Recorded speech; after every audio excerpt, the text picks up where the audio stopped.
Job. Chapter 1.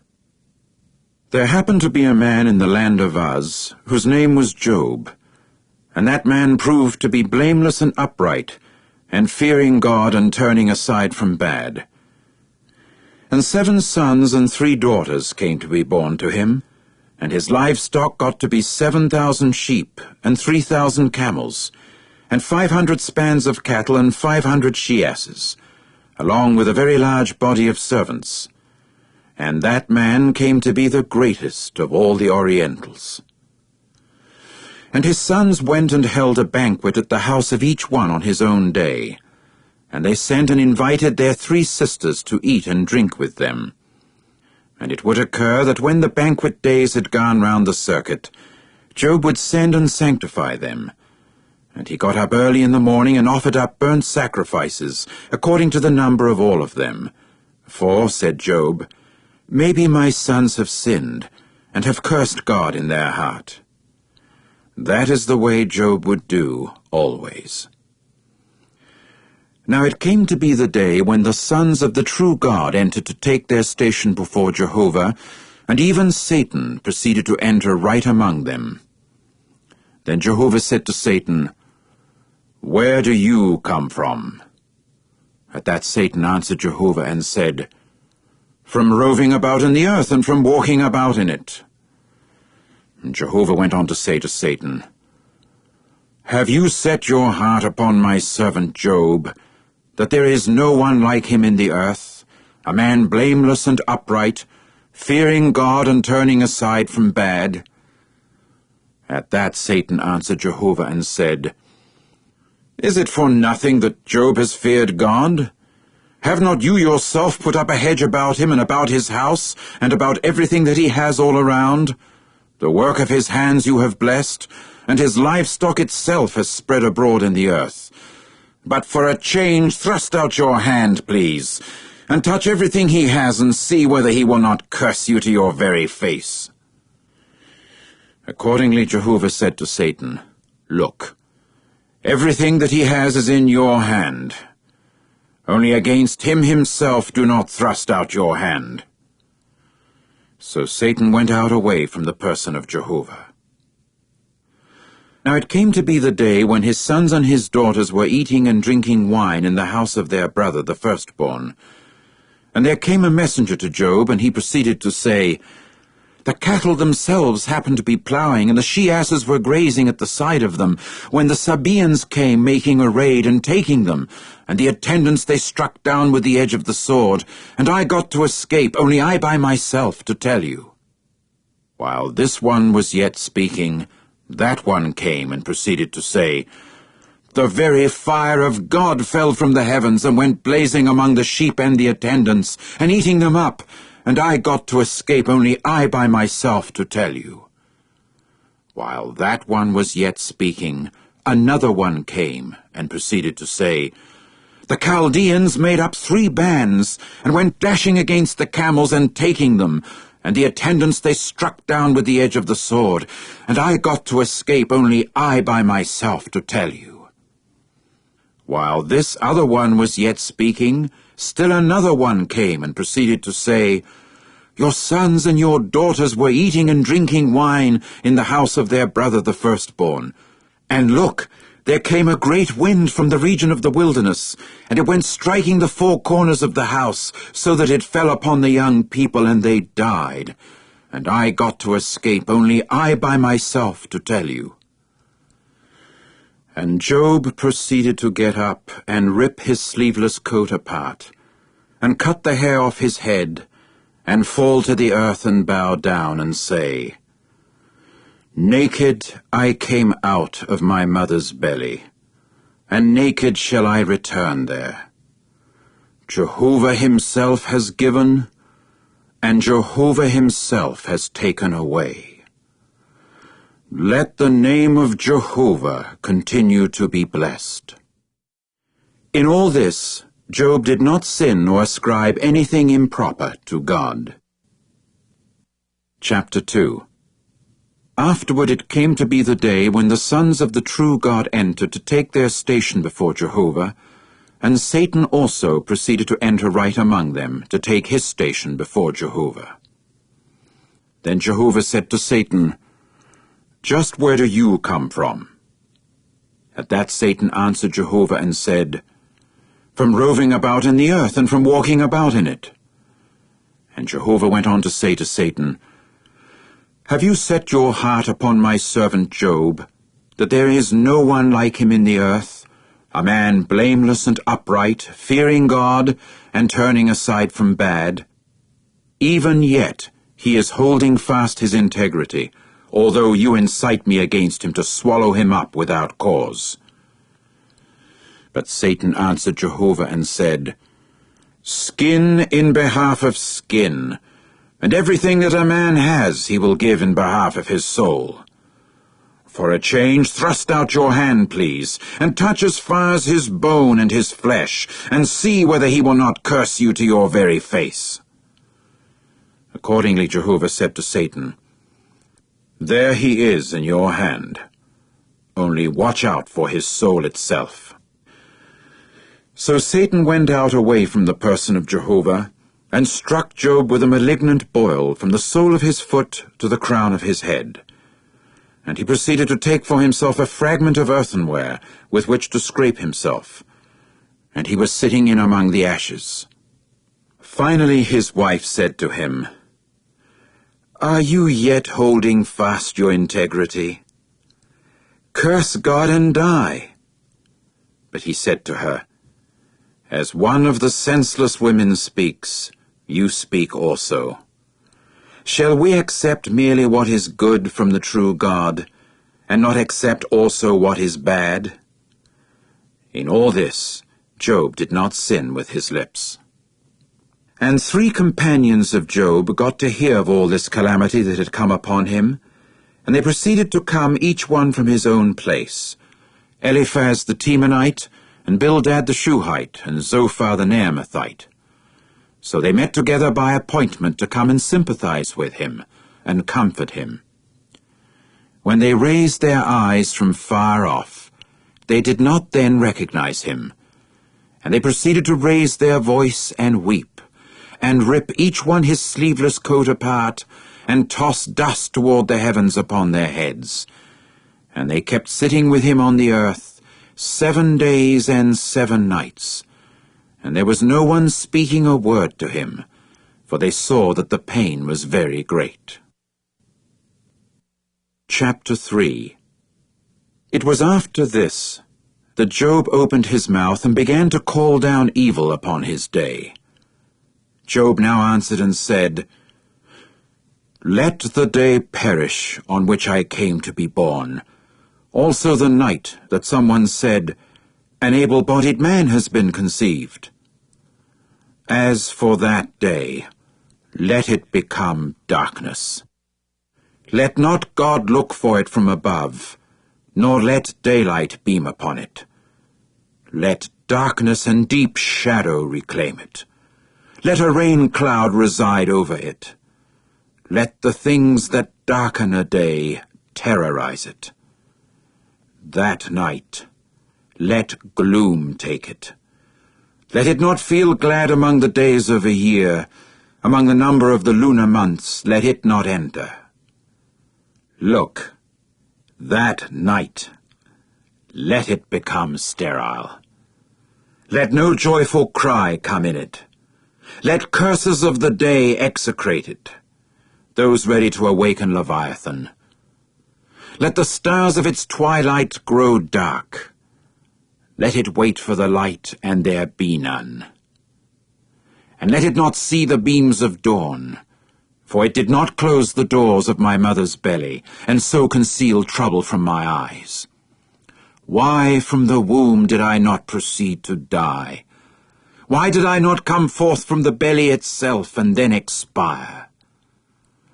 Why was it that knees confronted me, and why breasts that I should take suck? For by now I should have lain down, that I might be undisturbed. I should have slept then.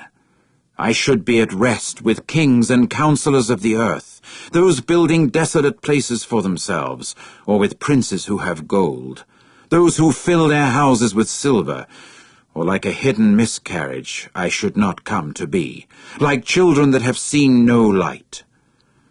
There the wicked themselves have ceased from agitation, and there those weary in power are at rest. Together prisoners themselves are at ease. They actually do not hear the voice of one driving them to work. Small and great are there the same, and the slave is set free from his master. Why does he give light to one having trouble, and life to those bitter of soul? Why are there those waiting for death, and it is not? Although they keep digging for it more than for hidden treasures. Those who are rejoicing to gleefulness, they exult because they find a burial place. Why does he give light to able-bodied man whose way has been concealed, and whom God hedges in? For before my food my sighing comes, and like waters my roaring cries pour forth. Because a dreadful thing I have dreaded, and it comes upon me. And what I have been scared of comes to me. I have not been carefree, nor have I been undisturbed, nor been at rest, and yet agitation comes. Chapter 4. And Eliphaz the Temanite proceeded to reply and say, If one does try out a word to you, will you become weary? But to put a restraint on words, who is able? Look, you have corrected many, and the weak hands you used to strengthen. Anyone stumbling, your words would raise up, and knees giving way you would make firm. But this time it comes to you, and you become weary. It touches even you, and you get disturbed. Is not your reverence the basis of your confidence? Is not your hope even the integrity of your ways? Remember, please, who that is innocent has ever perished? And where have the upright ever been effaced? According to what I have seen, those devising what is hurtful, and those sowing trouble will themselves reap it. Through the breath of God they perish, and through the spirit of his anger they come to an end. There is the roaring of a lion and the voice of a young lion, but the teeth of maned young lions do get broken down. A lion is perishing from there being no prey, and the cubs of a lion are separated from one another. Now to me a word was stealthily brought, and my ear proceeded to get a whisper of it, in disquieting thoughts from visions of the night, when deep sleep falls upon men. A dread came over me, and a trembling, and the multitude of my bones it filled with dread. And a spirit itself went passing over my face. The hair of my flesh began to bristle. It began to stand still, but I did not recognize its appearance. A form was in front of my eyes. There was a calm, and I now heard a voice. Mortal man, can he be more just than God himself? Or can able-bodied man be cleaner than his own Maker? Look, in his servants he has no faith, and his messengers he charges with faultiness. How much more so with those dwelling in houses of clay, whose foundation is in the dust. One crushes them more quickly than a moth. From morning to evening they are crushed to pieces. Without anyone's taking it to heart, they perish forever. Has not their tent cord within them been pulled out? They die for lack of wisdom. Chapter 5. Call, please. Is there anyone answering you? And to which one of the holy ones will you turn? For the foolish one vexation will kill, and the one easily enticed envying will put to death. I myself have seen the foolish one taking root, but suddenly I began to execrate his abiding place. His sons remain far from salvation, and they are crushed in the gate without a deliverer.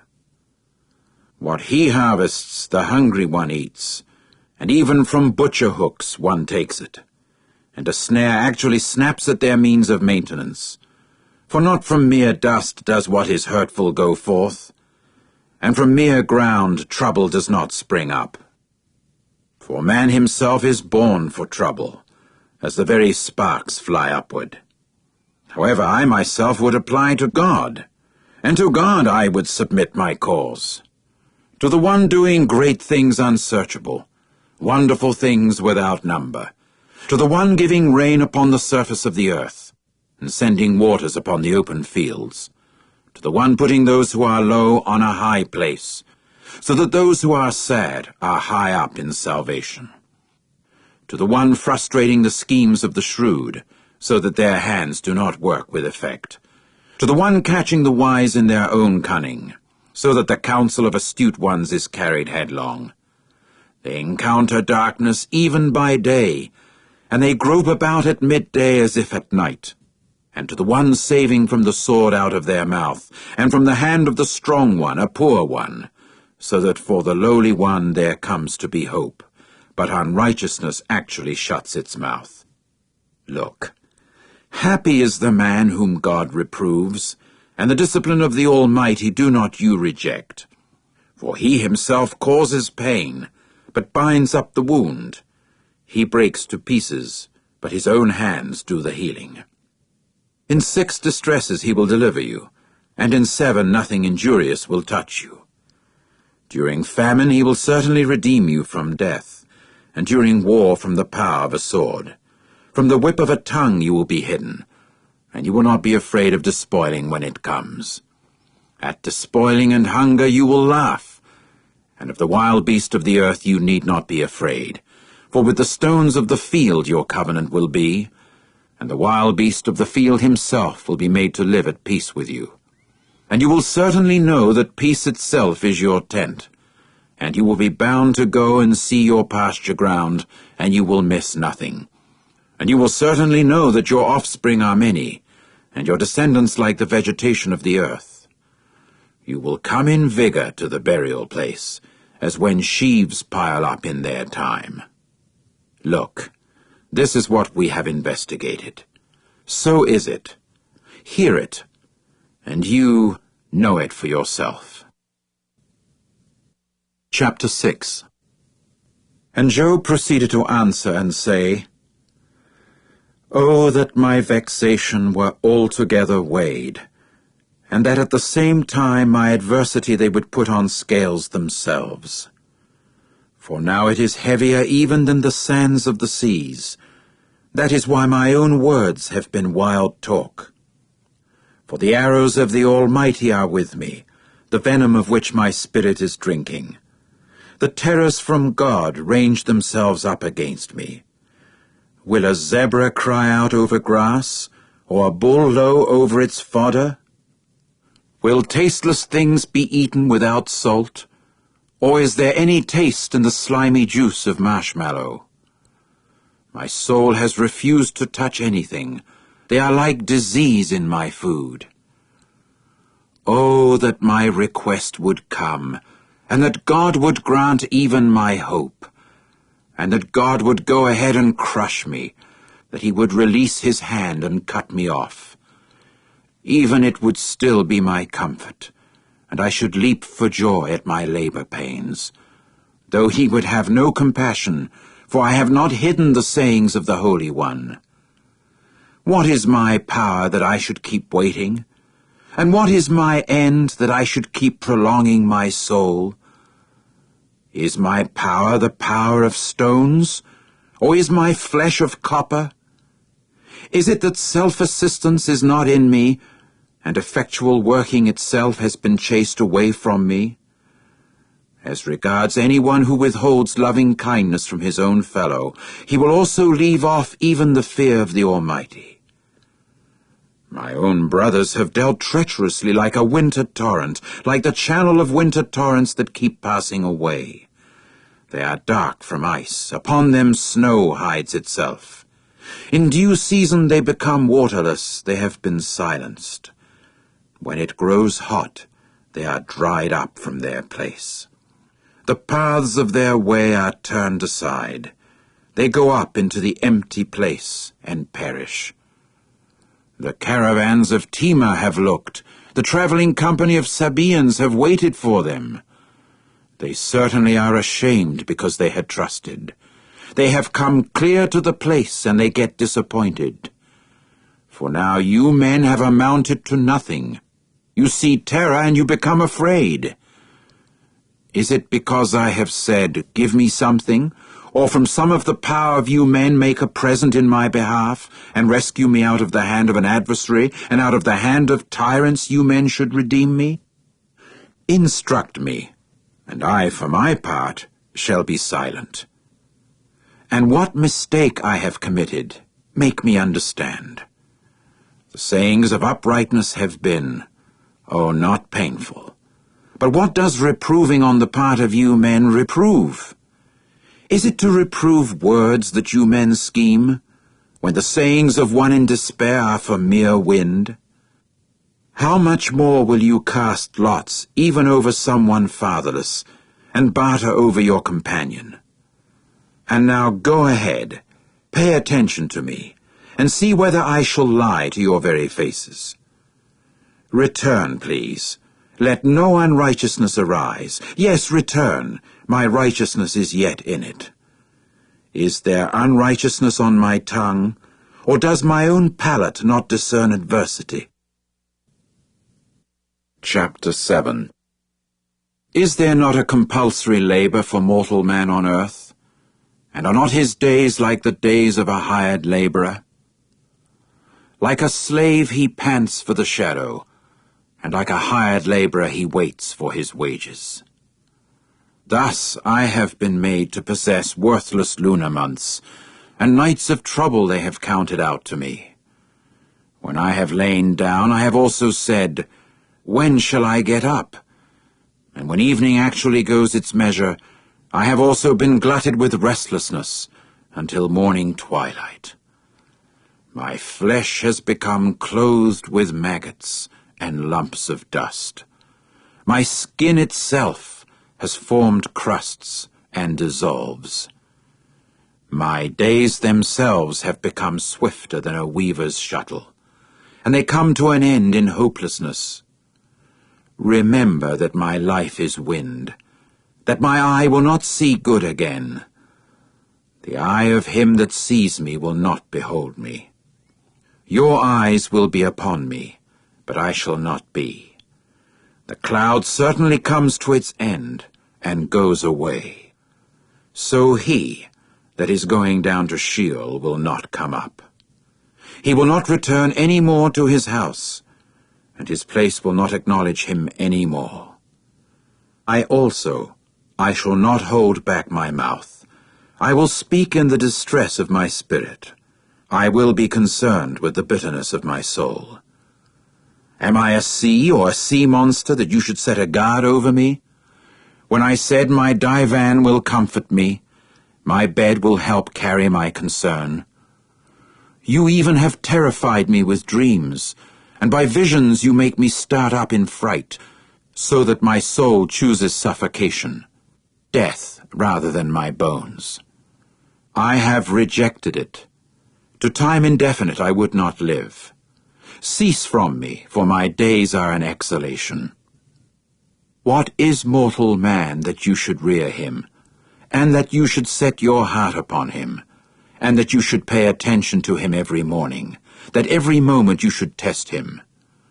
Why will you not turn your gaze from me, nor let me alone until I swallow my saliva?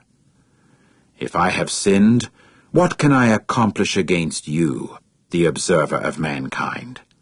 Why is it that you have set me as your target, so that I should become a burden to you? And why do you not pardon my transgression, and overlook my error? For now in dust I shall lie down, and you will certainly look for me, and I shall not be. Chapter 8. And Bildad the Shuhite proceeded to answer, and say, How long will you keep uttering these things, when the sayings of your mouth are but a powerful wind? Will God himself pervert judgment, or will the Almighty himself pervert righteousness? if your own sons have sinned against him, so that he lets them go into the hand of their revolt, if you yourself will look for God, and if of the Almighty you will implore favor, if you are pure and upright, by now he would awake for you, and he would certainly restore your righteous abiding place. Also your beginning may have proved to be a small thing, but your own end afterward would grow very great. Indeed, ask, please, of the former generation, and direct your attention to the things searched out by their fathers. For we were only yesterday, and we know nothing, because our days on earth are a shadow. Will not they themselves instruct you, tell you, and from their heart will they not bring forth words? Will a papyrus plant grow tall without a swampy place? Will a reed grow big without water? While it is yet in its bud, not plucked off, even ahead of all other grass, it will dry up. Thus are the pathways of all those forgetting God, and the very hope of an apostate will perish, whose confidence is cut off, and whose trust is a spider's house. He will lean upon his house, but it will not keep standing. He will take hold of it, but it will not last. He is full of sap before the sun, and in his garden his own twig goes forth. In a stone heap his roots become interwoven. A house of stones he beholds. If one swallows him up from his place, he will also certainly deny him, saying, I have not seen you. Look, that is the dissolving of his way, and from the dust others spring up. Look, God himself will not reject anyone blameless, neither will he take hold of the hand of evildoers, until he fills your mouth with laughter, and your lips with joyful shouting. The very ones hating you will be clothed with shame, and the tent of wicked ones will not be. Chapter 9. And Job proceeded to answer and say, For a fact I do know that it is so. But how can mortal man be in the right in a case with God? If he should find delight in contending with him, he cannot answer him once out of 1,000. He is wise in heart and strong in power. Who can show stubbornness to him and come off uninjured? He is moving mountains away so that people do not even know of them. He who has overthrown them in his anger. He is making the earth go quaking from its place, so that its very pillars shudder. He is saying to the sun that it should not shine forth, and around stars he puts a seal, stretching out the heavens by himself, and treading upon the high waves of the sea, making the Ash constellation, the Kisel constellation, and the Kaimar constellation, and the interior rooms of the south, doing great things unsearchable, and wonderful things without number. Look, he passes by me, and I do not see him, and he moves on, and I do not discern him. Look, he snatches away. Who can resist him? Who will say to him, What are you doing? God himself will not turn back his anger. Beneath him the helpers of a stormer must bow down. How much more so in case I myself answer him? I will choose my words with him, whom I would not answer, even though I were really in the right. Of my opponent at law I would implore favor.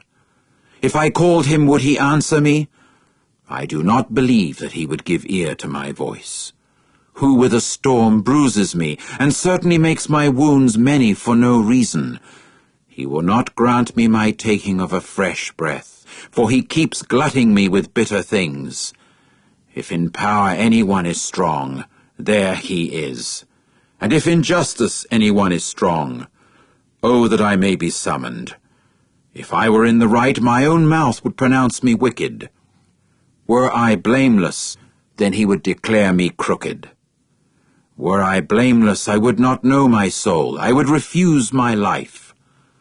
One thing there is, that is why I do say, one blameless, also a wicked one, he is bringing to their end.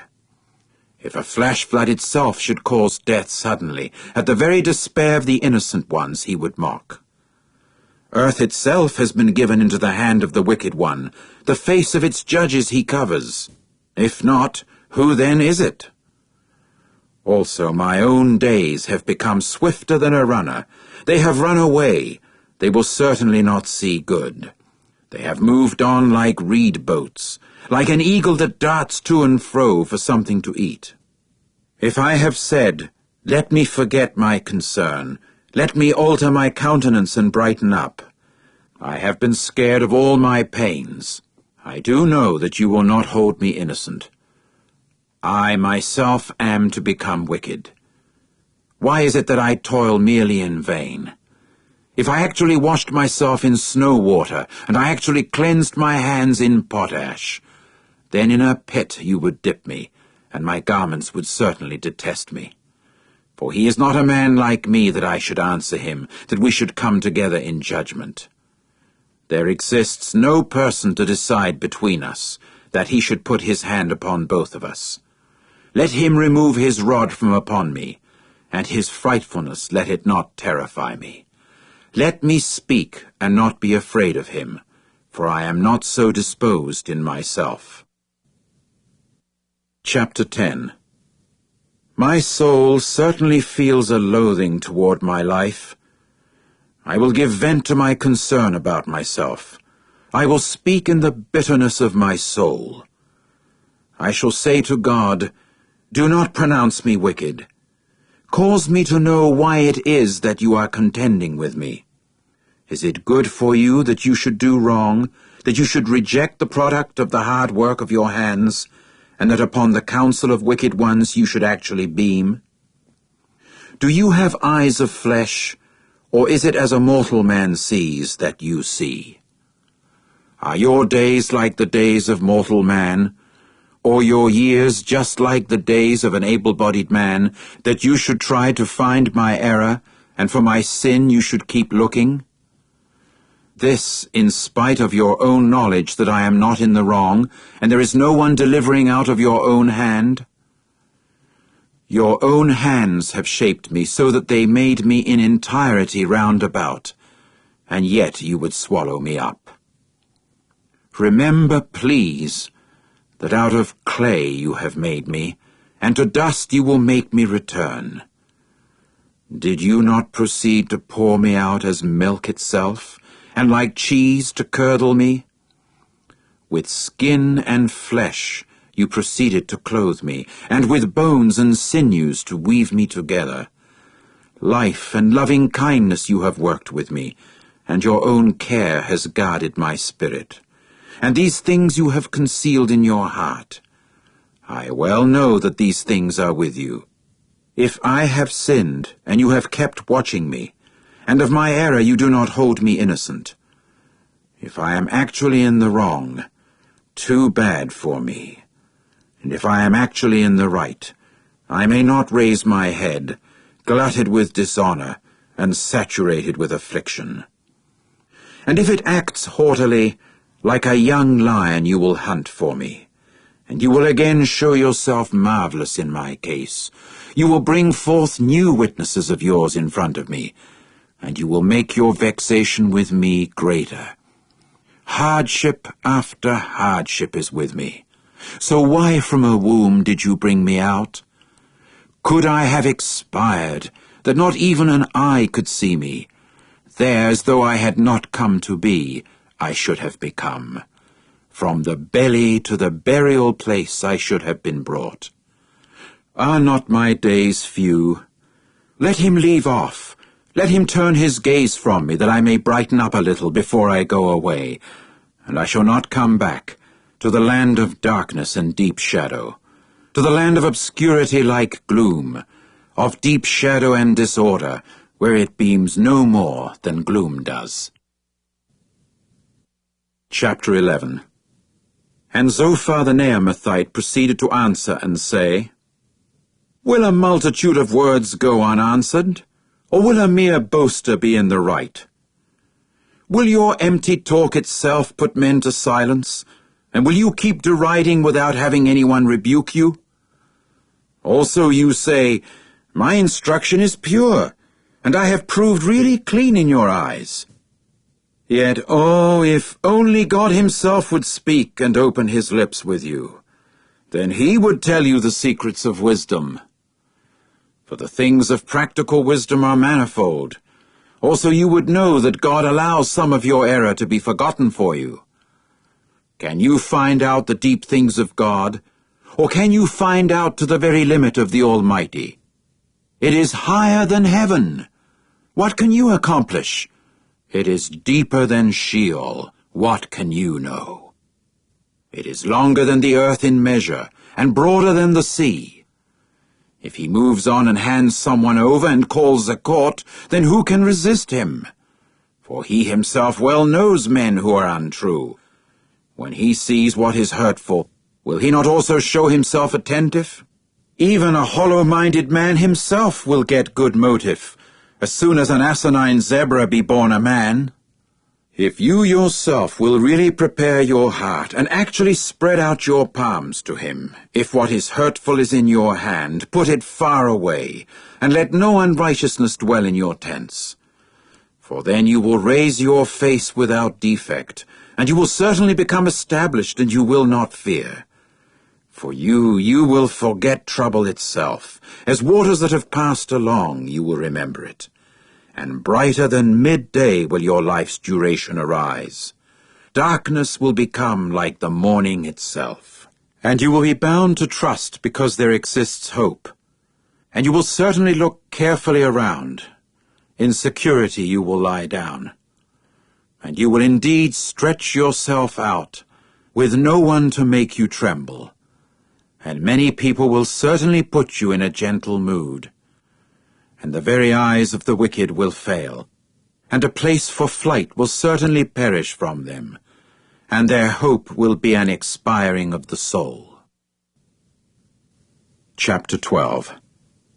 And Job proceeded to answer and say, For a fact you men are the people, and with you wisdom will die out. I too have a heart as well as you. I am not inferior to you. And with whom are there not things like these? One who is a laughingstock to his fellow man I become, one calling to God that he should answer him. A laughingstock is the righteous, unblameable one. In thought, the carefree one has contempt for extinction itself. It is made ready for those of wobbling feet.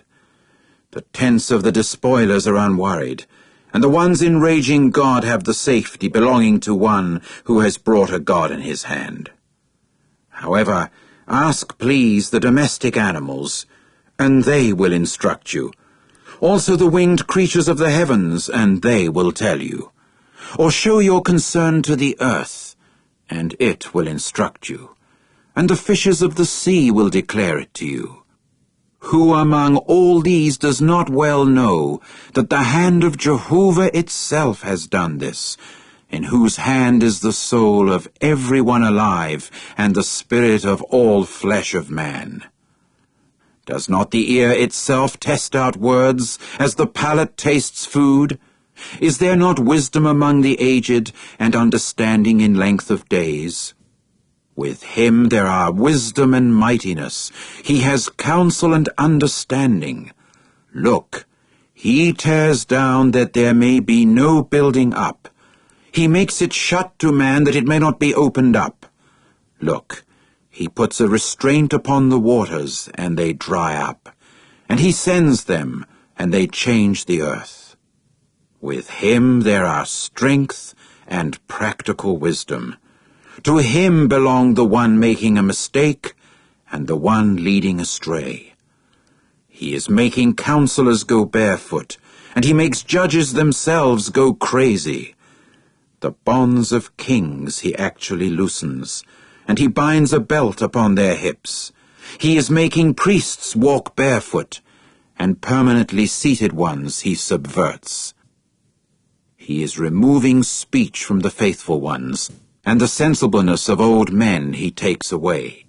He is pouring out contempt upon nobles, and the girdle of powerful ones he actually weakens. He is uncovering deep things from the darkness, and he brings forth to the light deep shadow, making the nations grow great, that he may destroy them, spreading out the nations, that he may lead them away, taking away the heart of the head ones of the people of the land, that he may make them wander about in an empty place, where there is no way. They grope in darkness, where there is no light, that he may make them wander about like a drunken man. Chapter 13. Look, all this my eye has seen, my ear has heard and considers it. What you men know, I myself well know also. I am not inferior to you. However, I for my part would speak to the Almighty himself, and in arguing with God I would find delight. On the other hand, you men are smearers of falsehood. All of you are physicians of no value. If only you would absolutely keep silent, that it might prove to be wisdom on your part. Hear, please, my counter-arguments, and to the pleadings of my lips pay attention. Will you men speak unrighteousness for God himself, and for him will you speak deceit? Will you be treating him with partiality, or for the true God will you contend at law? Would it be good that he sound you out, or as one trifles with mortal man will you trifle with him? He will positively reprove you, if in secrecy you try to show partiality. Will not his very dignity make you start up with fright, and the very dread of him fall upon you? Your memorable sayings are proverbs of ashes. Your shield bosses are as shield bosses of clay. Keep silent before me, that I myself may speak. Then let come upon me whatever it may be. Why do I carry my flesh in my teeth, and place my own soul in my palm? Even if he would slay me, would I not wait? I would only argue to his face for my own ways. He would also be my salvation, for before him no apostate will come in. Hear my word clear through, and let my declaration be in your ears. Look, please, I have presented a case of justice. I well know that I myself am in the right. Who is the one that will contend with me? For now, were I to become silent, I should simply expire. Only two things do not do to me. In that case, I shall not conceal myself just on your account. Put your own hand far away from upon me, and the fright of you, may it not terrify me. Either call that I myself may answer, or may I speak and you return me answer. In what way do I have errors and sins? Make me to know my own revolt and my own sin. Why do you conceal your very face and regard me as an enemy of yours? Will you make a mere leaf driven about quiver, or keep chasing after mere dry stubble? For you keep writing against me bitter things, and you make me possess the consequences of the errors of my youth. You also keep my feet put in the stocks, and you watch all my paths. For the soles of my feet you mark your own line. And he is like something rotten that wears out, like a garment that a moth actually eats up. Chapter 14. Man born of woman is short-lived and glutted with agitation. Like a blossom he has come forth, and is cut off. And he runs away like the shadow, and does not keep existing. Yes, upon this one you have opened your eye, and me you bring into judgment with you. Who can produce someone clean out of someone unclean? There is not one. If his days are decided, the number of his months is with you. A decree for him you have made that he may not go beyond. Turn your gaze from upon him that he may have rest, until he finds pleasure as a hired laborer does in his day. For there exists hope for even a tree. If it gets cut down, it will even sprout again, and its own twig will not cease to be. If its root grows old in the earth, and in the dust its stump dies, At the scent of water it will sprout, and it will certainly produce a bough like a new plant. But an able-bodied man dies and lies vanquished, and an earthling man expires, and where is he? Waters do disappear from a sea, and a river itself drains off and dries up. Man also has to lie down and does not get up. Until heaven is no more they will not wake up, nor will they be aroused from their sleep. Oh, that in Sheol you would conceal me, that you would keep me secret until your anger turns back, that you would set a time limit for me and remember me. If an able-bodied man dies, can he live again? All the days of my compulsory labor I shall wait, until my relief comes. You will call, and I myself shall answer you. For the work of your hands you will have a yearning. For now you keep counting my very steps. You watch for nothing but my sin. Sealed up in a bag is my revolt, and you apply glue over my error. However, a mountain itself falling will fade away, and even a rock will be moved away from its place. Water certainly rubs away even stones. Its outpouring washes off earth's dust. So you have destroyed the very hope of mortal man. You overpower him forever so that he goes away. You are disfiguring his face so that you send him away. His sons get honored, but he does not know it, and they become insignificant, but he does not consider them. Only his own flesh while upon him will keep aching, and his own soul while within him will keep mourning. Chapter 15. And Eliphaz the Temanite proceeded to answer and say, Will a wise person himself answer with windy knowledge, or will he fill his belly with the east wind? Merely reproving with a word will be of no use, and mere utterances will be of no benefit by themselves. However, you yourself make fear before God to have no force, and you diminish the having of any concern before God. For your error trains your mouth, and you choose the tongue of shrewd people. Your mouth pronounces you wicked, and not I, and your own lips answer against you. Were you the very first man to be born? Or before the hills were you brought forth with labor pains? To the confidential talk of God do you listen, and do you limit wisdom to yourself? What do you actually know that we do not know? What do you understand that is not also with us? Both the gray-headed and the aged one are with us, the one greater than your father in days. Are the consolations of God not enough for you, or a word spoken gently with you? Why does your heart carry you away, and why do your eyes flash? For you turn your spirit against God himself, and you have caused words to go forth from your own mouth. What is mortal man that he should be clean, or that anyone born of a woman should be in the right? Look, in his holy ones he has no faith, and the heavens themselves are actually not clean in his eyes. How much less so when one is detestable and corrupt, a man who is drinking in unrighteousness just like water. I shall declare it to you. Listen to me. Even this I have beheld, so let me relate it. That which wise ones themselves tell, and which they did not hide, it being from their fathers. To them alone the land was given, and no stranger passed through the midst of them. All his days a wicked one is suffering torture, even the very number of years that have been reserved for the tyrant. The sound of dreadful things is in his ears. During peace a despoiler himself comes upon him. He does not believe that he will come back out of darkness, and he is reserved for a sword. He is straying about in search of bread. Where is it? He well knows that the day of darkness is ready at his hand. Distress and anguish keep terrifying him.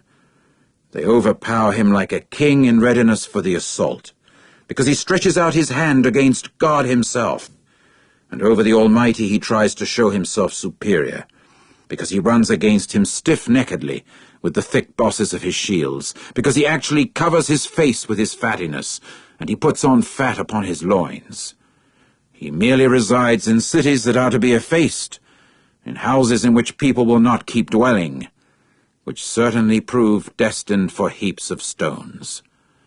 He will not grow rich, and his wealth will not mount up, nor will he spread out the acquisition of them over the earth. He will not turn away from darkness. His twig of flame will dry up, and he will turn aside by a blast of his mouth. Let him put no faith in worthlessness, being led astray, for mere worthlessness will prove to be what he gets in exchange. Before his day will it be fulfilled, and his shoot itself will certainly not grow luxuriantly. He will thrust away his unripe grapes just like a vine, and cast off his blossoms just like an olive tree. For the assembly of apostates is sterile, and fire itself must eat up the tents of bribery. There is a conceiving of trouble, and a giving birth to what is hurtful, and their belly itself prepares deceit. Chapter 16. And Job proceeded to answer and say, I have heard many things like these. All of you are troublesome comforters. Is there an end to windy words? Or what galls you that you answer? I myself also could well speak as you men do. If only your souls existed where my soul is, would I be brilliant in words against you? And would I wag my head against you? I would strengthen you with the words of my mouth, and the consolation of my own lips would hold back. If I do speak, my own pain is not held back, and if I do cease doing so, what goes away from me? Only now he has made me weary. He has made all those assembling with me desolate. You also seize me. It has become a witness, so that my leanness rises up against me. In my face it testifies. His very anger has torn me to pieces, and he harbors animosity against me. He actually grinds his teeth against me. My adversary himself sharpens his eyes against me. They have opened their mouth wide against me. With reproach they have struck my cheeks. In large number they mass themselves against me. God hands me over to young boys, and into the hands of wicked ones he throws me headlong. I had come to be at ease, but he proceeded to shake me up, and he grabbed me by the back of the neck and proceeded to smash me. And he sets me up as a target for himself. His archers encircle me. He splits open my kidneys and feels no compassion. He pours out my gallbladder to the very earth. He keeps breaking through me with breach after breach. He runs at me like a mighty one. Sackcloth I have sewed together over my skin, and I have thrust my horn in the very dust. My face itself has become reddened from weeping, and upon my eyelids there is deep shadow, although there is no violence upon my palms, and my prayer is pure. O earth, do not cover my blood, and let there prove to be no place for my outcry. Also now, look, in the heavens is one testifying about me, and my witness is in the heights. My companions are spokesmen against me.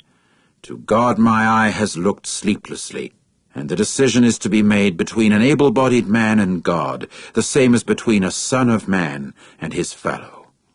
For just a few years are to come, and by the path by which I shall not return, I shall go away. Chapter 17. My very spirit has been broken. My own days have been extinguished. The graveyard is for me. Certainly there is mockery at me, and amid their rebellious behavior my eye lodges. Please, do put my security with yourself. Who else is there that will shake hands with me in pledge? For their heart you have closed to discretion. That is why you do not exalt them. He may tell companions to take their shares, but the very eyes of his sons will fail, and he has set me forth as a proverbial saying of peoples, so that I become someone into whose face to spit.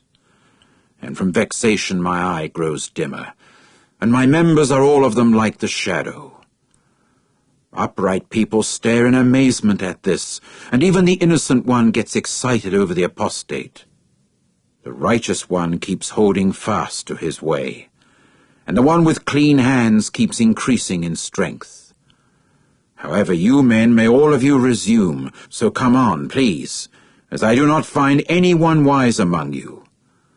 My own days have passed along, my own plans have been torn apart, the wishes of my heart. Night they keep putting for day. Light is near on account of darkness. If I keep waiting, Sheol is my house. In the darkness I shall have to spread out my lounge. To the pit I shall have to call out, "You are my father." To the maggot, "My mother and my sister." So where, then, is my hope? And my hope, who is it that beholds it? To the bars of Sheol they will go down, when we all together must descend to the very dust. Chapter 18. And Bildad the Shuhite proceeded to answer and say, "How long will you people be at putting an end to words? You should understand that afterward we may speak. Why should we be reckoned as beasts and be regarded as unclean in your eyes? He is tearing his soul to pieces in his anger. For your sake will the earth be abandoned, or a rock move away from its place? The light also of wicked ones will be extinguished, and the spark of his fire will not shine. A light itself will certainly grow dark in his tent, and in it his own lamp will be extinguished. His steps of vigor will become cramped, even his counsel will cast him off. For he will indeed be let go into a net by his feet, and onto a network he will walk. A trap will seize him by the heel, a snare keeps hold upon him, a cord for him is hidden on the earth, and a catching device for him on his pathway. Round about, sudden terrors certainly make him start up in fright, and indeed chase him at his feet.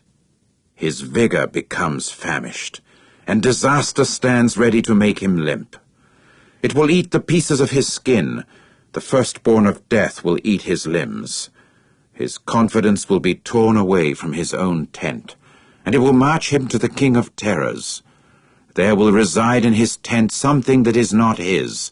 Sulphur will be strewed upon his own abiding place.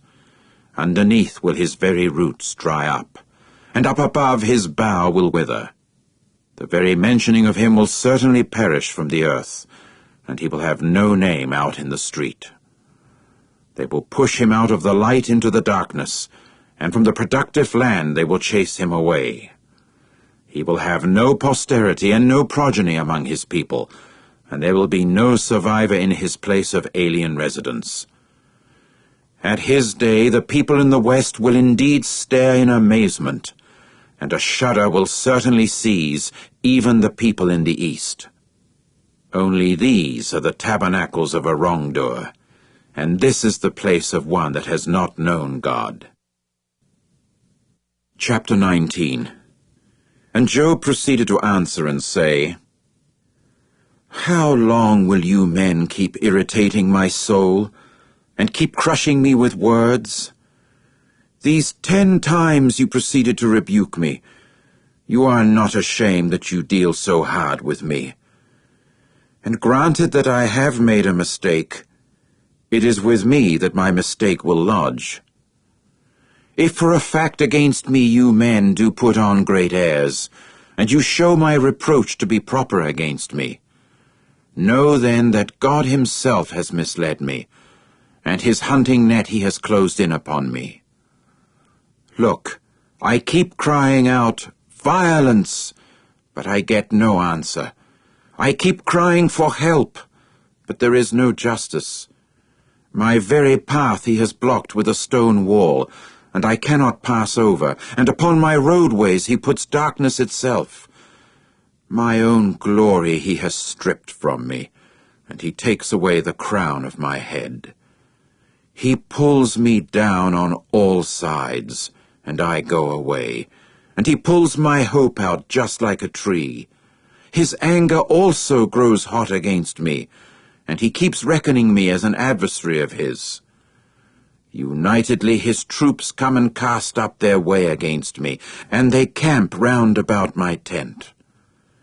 My own brothers he has put far away from me, and the very ones knowing me have even turned aside from me. My intimate acquaintances have ceased to be, and those known by me have themselves forgotten me, those residing as aliens in my house, and my slave girls themselves reckon me as a stranger. A real foreigner I have become in their eyes. To my servant I have called, but he does not answer. With my own mouth I keep imploring him for compassion. My breath itself has become loathsome to my wife, and I have become foul-smelling to the sons of my mother's belly. Also young boys themselves have rejected me. Let me but rise up, and they begin to speak against me. All the men of my intimate group detest me, and those whom I loved have turned against me. To my skin and to my flesh my bones actually cleave, and I escape with the skin of my teeth. Show me some favor, O you my companions, for God's own hand has touched me. Why do you men keep persecuting me as God does, and not become satisfied with my very flesh? Oh, that now my words were written down. Oh, that in a book they were even inscribed, with an iron stylus and with lead, forever in the rock. Oh, that they were hewn. And I myself well know that my Redeemer is alive, and that, coming after me, he will rise up over the dust. And after my skin which they have skinned off, this, yet reduced in my flesh, I shall behold God, whom even I shall behold for myself, and whom my very eyes will certainly see, but not some stranger. My kidneys have failed deep within me. For you men say, why do we keep persecuting him, when the very root of the matter is found in me? Be frightened for yourselves because of a sword. For the sword means a raging against errors, in order that you men may know there is a judge. Chapter 20. And Zophar the Naamathite proceeded to reply and say, Therefore do my own disquieting thoughts themselves answer me, even on account of my inward excitement. An insulting exhortation to me I hear, and a spirit without the understanding that I have replies to me. Have you at all times known this very thing, since man was put upon the earth, that the joyful cry of wicked people is short, and the rejoicing of an apostate is for a moment? Although his excellency ascends to heaven itself, and his very head reaches to the clouds, like his manure cakes he perishes forever. The very ones seeing him will say, Where is he?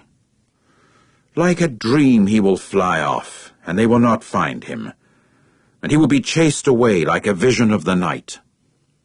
The eye that has caught sight of him will not do so again, and no more will his place behold him. His own sons will seek the favor of lowly people, and his own hands will give back his valuable things. His own bones have been full of his youthful vigor, but with him it will lie down in mere dust. If what is bad tastes sweet in his mouth, if he causes it to melt away under his tongue, if he has compassion upon it and does not leave it, and if he keeps holding it back in the midst of his palate, his food itself will certainly be changed in his own intestines. It will be the gall of cobras within him. Wealth he has swallowed down, but he will vomit it up. God will drive it out from his very belly. The venom of cobras he will suck. The tongue of a viper will kill him. He will never see the watercourses, torrential streams of honey and butter. He will be giving back his acquired property, and will not swallow it down, like wealth from his trade, but which he will not enjoy. For he has crushed to pieces, he has left lowly ones. He has snatched away a house itself that he did not proceed to build. For he will certainly know no ease in his belly. By means of his desirable things he will not escape. There is nothing left over for him to devour. That is why his well-being will not endure. While his plenty is at its peak, he will be feeling anxious. All the power of misfortune itself will come against him. Let it occur that, to fill his belly, he will send his burning anger upon him, and will rain it upon him into his bowels. He will run away from armor of iron, a bow of copper will cut him up.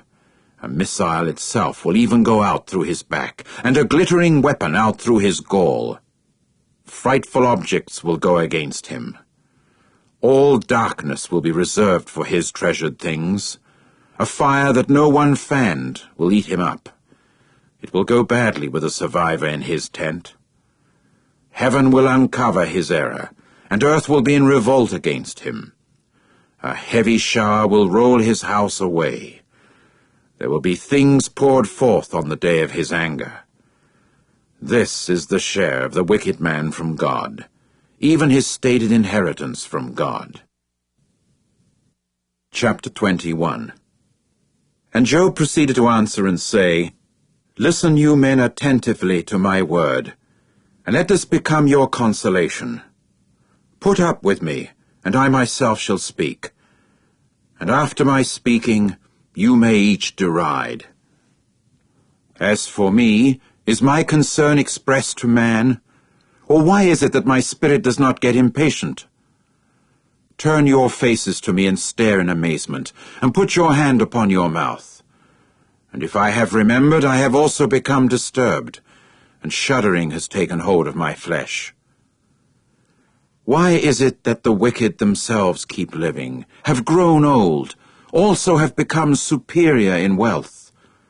Their offspring are firmly established with them in their sight, and their descendants before their eyes. Their houses are peace itself, free from dread, and the rod of God is not upon them. His own bull actually impregnates, and it does not waste semen. His cow brings forth and suffers no abortion. They keep sending out their young boys just like a flock, and their own male children go skipping about. They continue raising their voice with the tambourine and harp, and keep rejoicing at the sound of the pipe. They spend their days in good times, and in a moment down to Sheol they descend, and they say to the true God, Turn away from us, and in the knowledge of your ways we have found no delight. What does the Almighty amount to that we should serve him? And how do we benefit ourselves in that we have come in touch with him? Look, their well-being is not in their own power. The very counsel of wicked ones is kept far from me. How many times is the lamp of the wicked ones extinguished, and how many times does their disaster come upon them? How many times in his anger does he apportion destruction?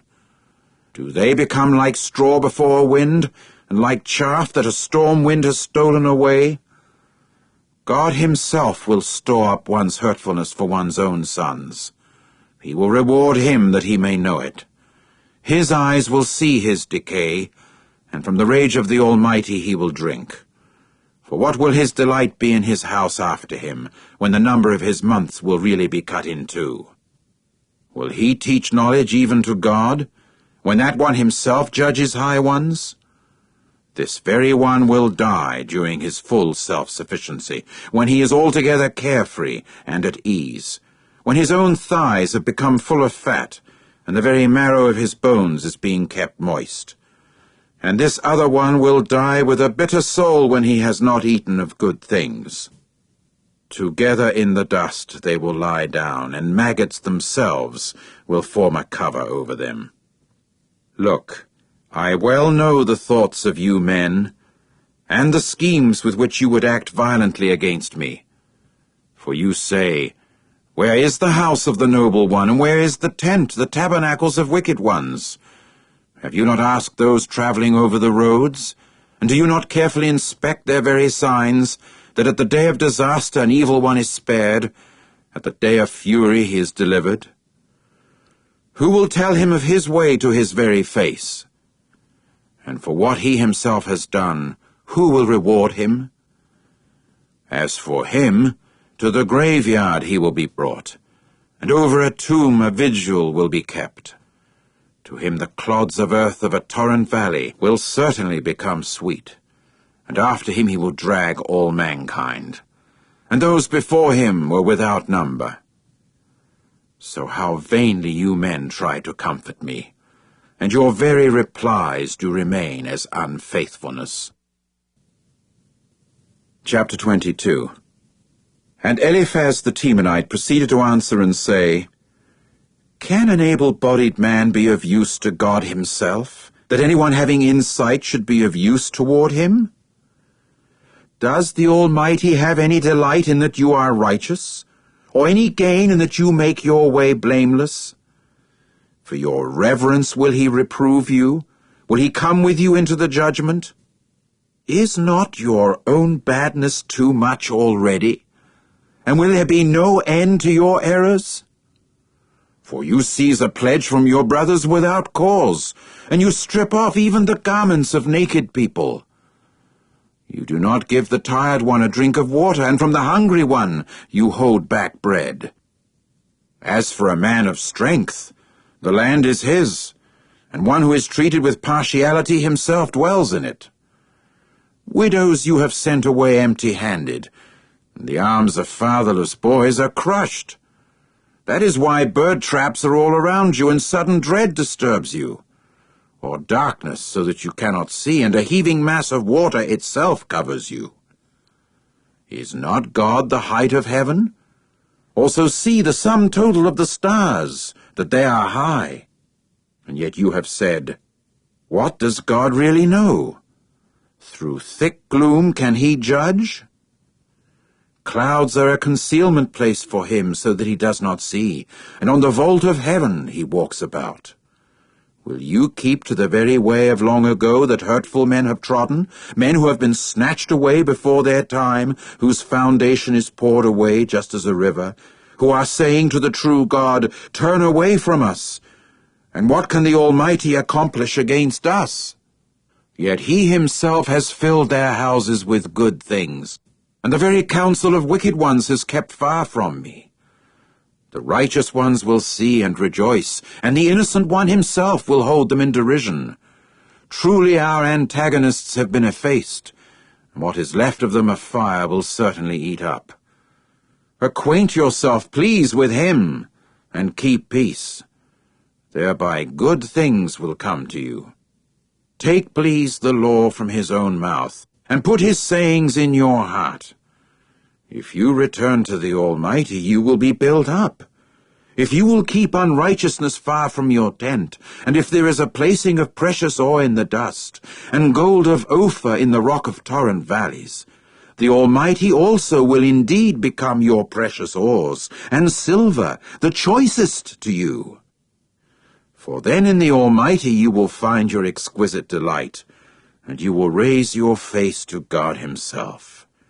You will make entreaty to him, and he will hear you, and your vows you will pay. And you will decide on something, and it will stand for you, and upon your ways light will certainly shine. For there must be a humiliation when you speak arrogantly, but one with downcast eyes he will save. He will rescue an innocent man, and you will certainly be rescued for the cleanness of your hands. Chapter 23. And Job proceeded to answer and say, Even today my state of concern is rebelliousness. My own hand is heavy on account of my sighing. Oh, that I really knew where I might find him. I would come clear to his fixed place. I would present before him a case of justice, and my mouth I would fill with counter-arguments. I would know the words with which he answers me, and I would consider what he says to me. Would he with an abundance of power contend with me? Oh, no. Surely he himself would pay heed to me. There the upright one himself will certainly set matters straight with him, and I would go safe forever from my judge.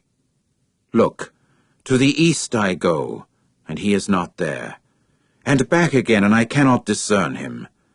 To the left where he is working, but I cannot behold him. He turns aside to the right, but I do not see him. For he well knows the way I take. After he has tested me out, I shall come forth as gold itself. Of his steps my foot has laid hold. His way I have kept, and I do not deviate. From the commandment of his lips I do not move away. I have treasured up the sayings of his mouth more than what is prescribed for me. And he is in one mind, and who can resist him? And his own soul has a desire, and he will do it. For he will carry out completely what is prescribed for me, and things like these are many with him. That is why I feel disturbed because of him. I show myself attentive, and am in dread of him. Even God himself has made my heart timid, and the Almighty himself has disturbed me. For I have not been put to silence because of darkness, nor because gloom has covered my own face. Chapter 24. Why is it that times have not been stored up by the Almighty himself, and the very ones knowing him have not beheld his days? There are those who move back boundary marks. A drove they have snatched away, that they may shepherd it. They drive off even the male ass of fatherless boys. They seize the widow's bull as a pledge. They turn aside the poor ones from the way. At the same time, the afflicted of the earth have kept themselves hidden. Look, as zebras in the wilderness, they have gone forth in their activity, looking for food. The desert plain gives to each one bread for the boys. In the field its fodder they harvest, and the vineyard of the wicked one they hastily despoil. Naked they pass the night without a garment, and without any covering in the cold. From the rainstorm of the mountains they get drenched, and because there is no shelter they have to hug a rock. They snatch away a fatherless boy even from the breast, and what is on the afflicted one they take as a pledge. Naked they have to go about without a garment, and hungry they have to carry the reaped ears. Between the terrace walls they pass the noontime. Wine presses they have to tread, and yet they go thirsty. From out of the city the dying keep groaning, and the soul of deadly wounded ones cries for help, and God himself considers it not as anything improper. As for them, they proved to be among the rebels against light. They did not recognize its ways, and they did not dwell in its roadways. At daylight the murderer gets up. He proceeds to slay the afflicted and the poor one, and during the night he becomes a regular thief. As for the eye of the adulterer, it has watched for evening darkness, saying, No eye will behold me. And over his face he puts a covering. In the darkness he has dug into houses. By day they must keep themselves locked in. They have not known daylight. For morning is the same as deep shadow for them. For they recognize what the sudden terrors of deep shadow are. He is swift on the surface of the waters. Their tract of land will be cursed in the earth. He will not turn toward the way of the vineyards.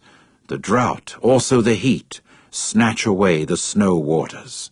So does Sheol those who have sinned. The womb will forget him.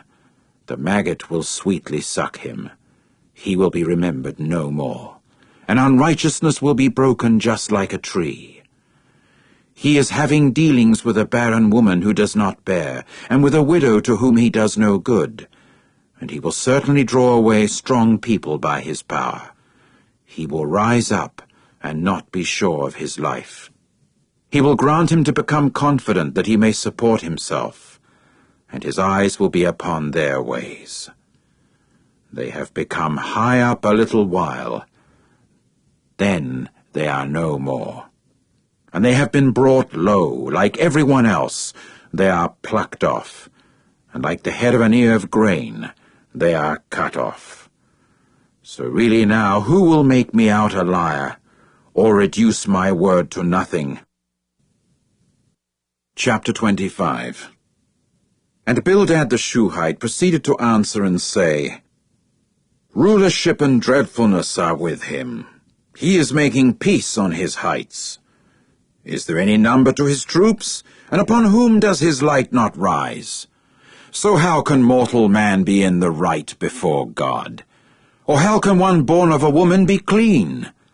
Look, there is even the moon, and it is not bright. And the stars themselves have not proved clean in his eyes. How much less so mortal man who is a maggot, and a son of man who is a worm. Chapter 26. And Job proceeded to answer and say, Oh, how much help you have been to one without power! Oh, how you have saved an arm that is without strength! How much you have advised one that is without wisdom, and you have made practical wisdom itself known to the multitude. To whom have you told words, and whose breath has come forth from you? Those impotent in death keep trembling beneath the waters, and those residing in them. Sheol is naked in front of him, and the place of destruction has no covering. He is stretching out the north over the empty place, hanging the earth upon nothing, wrapping up the waters in his clouds, so that the cloud mass is not split under them, enclosing the face of the throne, spreading out over it his cloud. He has described a circle upon the face of the waters, to where light ends in darkness. The very pillars of heaven shake, and they are amazed because of his rebuke. By his power he has stirred up the sea, and by his understanding he has broken the stormer to pieces. By his wind he has polished up heaven itself. His hand has pierced the gliding serpent. Look, these are the fringes of his ways, and what a whisper of a matter has been heard of him. But of his mighty thunder, who can show an understanding? Chapter 27. And Job proceeded again to lift up his proverbial utterance, and went on to say, As God lives, who has taken away my judgment, and as the Almighty lives, who has made my soul bitter, while my breath is yet whole within me, and the Spirit of God is in my nostrils, my lips will speak no unrighteousness, and my own tongue will mutter no deceit. It is unthinkable on my part that I should declare you men righteous. Until I expire, I shall not take away my integrity from myself. On my justness I have laid hold, and I shall not let it go. My heart will not taunt me for any of my days. Let my enemy become in every way a wicked man, and the one revolting against me really a wrongdoer. For what is the hope of an apostate in case he cuts him off, in case God carries off his soul from him? Will God hear an outcry of his in case distress comes upon him? Or in the Almighty will he find exquisite delight? Will he call to God at all times? I shall instruct you men by the hand of God. That which is with the Almighty I shall not hide. Look, you yourselves have all of you seen visions. So why is it that you show yourselves utterly vain? This is the share of the wicked man from God, and the inheritance of the tyrants they will receive from the Almighty himself. If his sons become many, it is for a sword, and his descendants themselves will not have enough food. His own survivors will be buried during a deadly plague, and their own widows will not weep. If he should pile up silver like dust itself, and he should prepare attire just as if clay, he would prepare, but the righteous would be the one to clothe himself, and in the silver the innocent would be the one to have a share. He has built his house like a mere moth, and like a booth that a watchman has made. Rich he will lie down, but nothing will be gathered. His eyes he has opened, but there will be nothing. Like waters, sudden terrors will overtake him. At night a storm wind will certainly steal him away. An east wind will carry him off, and he will go away. And it will whirl him away from his place, and it will hurl itself at him and have no compassion. From its power he will without fail try to run away. One will clap his hands at him, and will whistle at him from his place. Chapter 28. Indeed, for silver there exists a place to find it, and a place for gold that they refine. Iron itself is taken from the very dust, and from stone copper is being poured out. An end to the darkness he has set, and to every limit he is searching out stone in the gloom and deep shadow. He has sunk a shaft far from where people reside as aliens, places forgotten far from the foot. Some of mortal men have swung down, they have dangled. As for the earth, out of it food goes forth, but underneath it has been upturned as if by fire.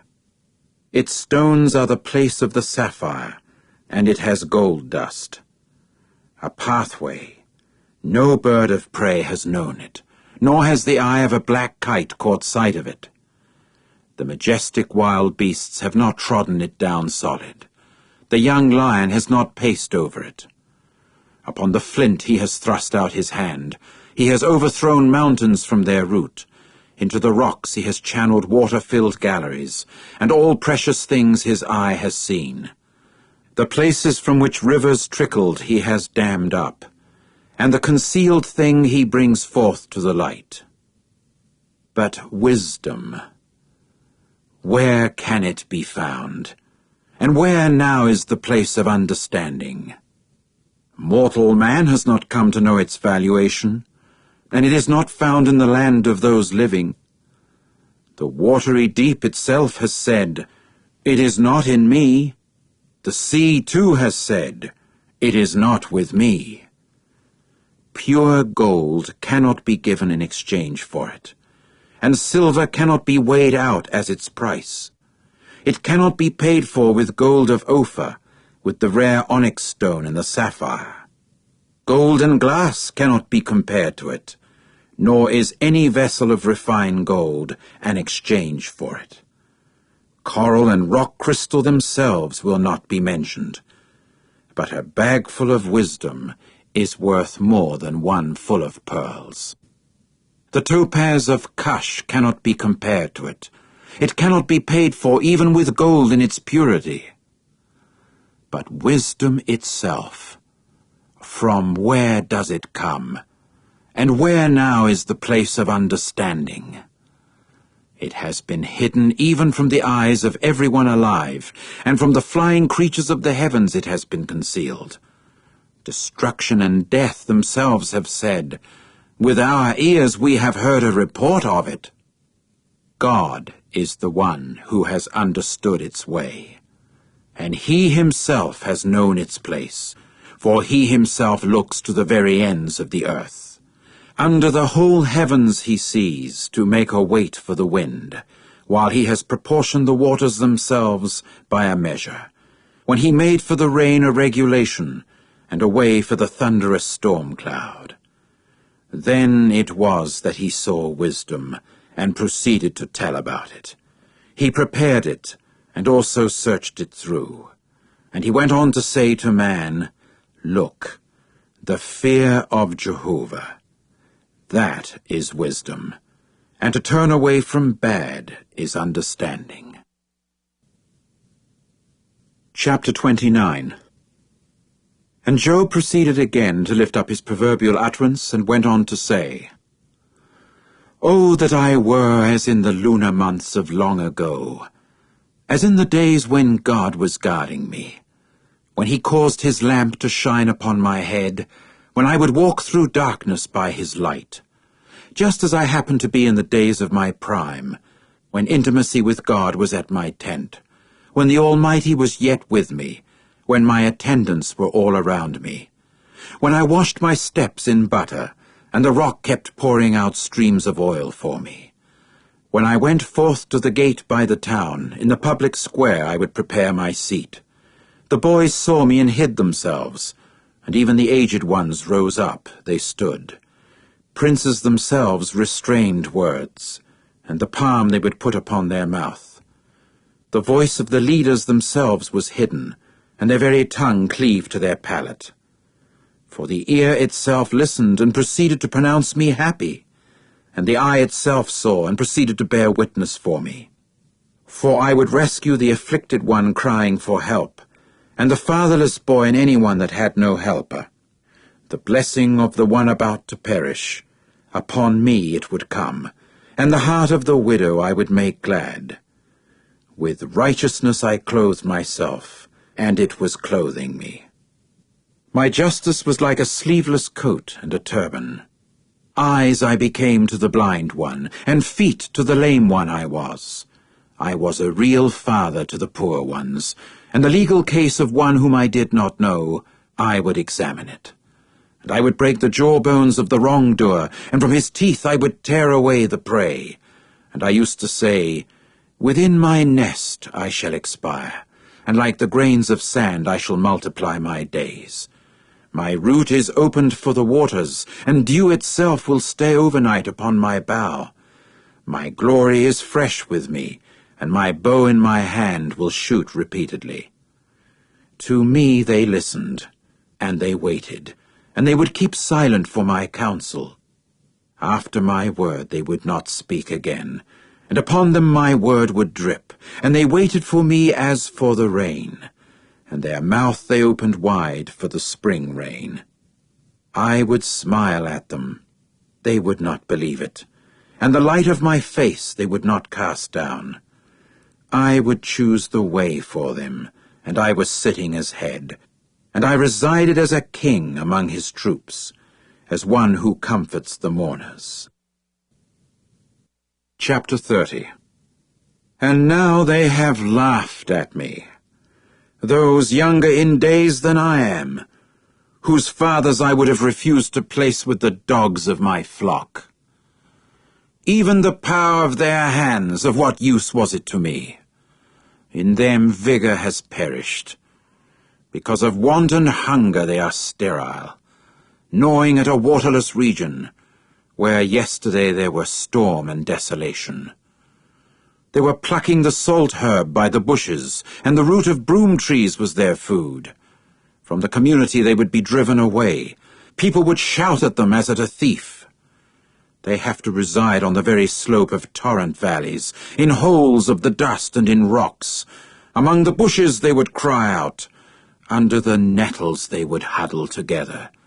Sons of the senseless one, also sons of the nameless one. They have been scourged out of the land.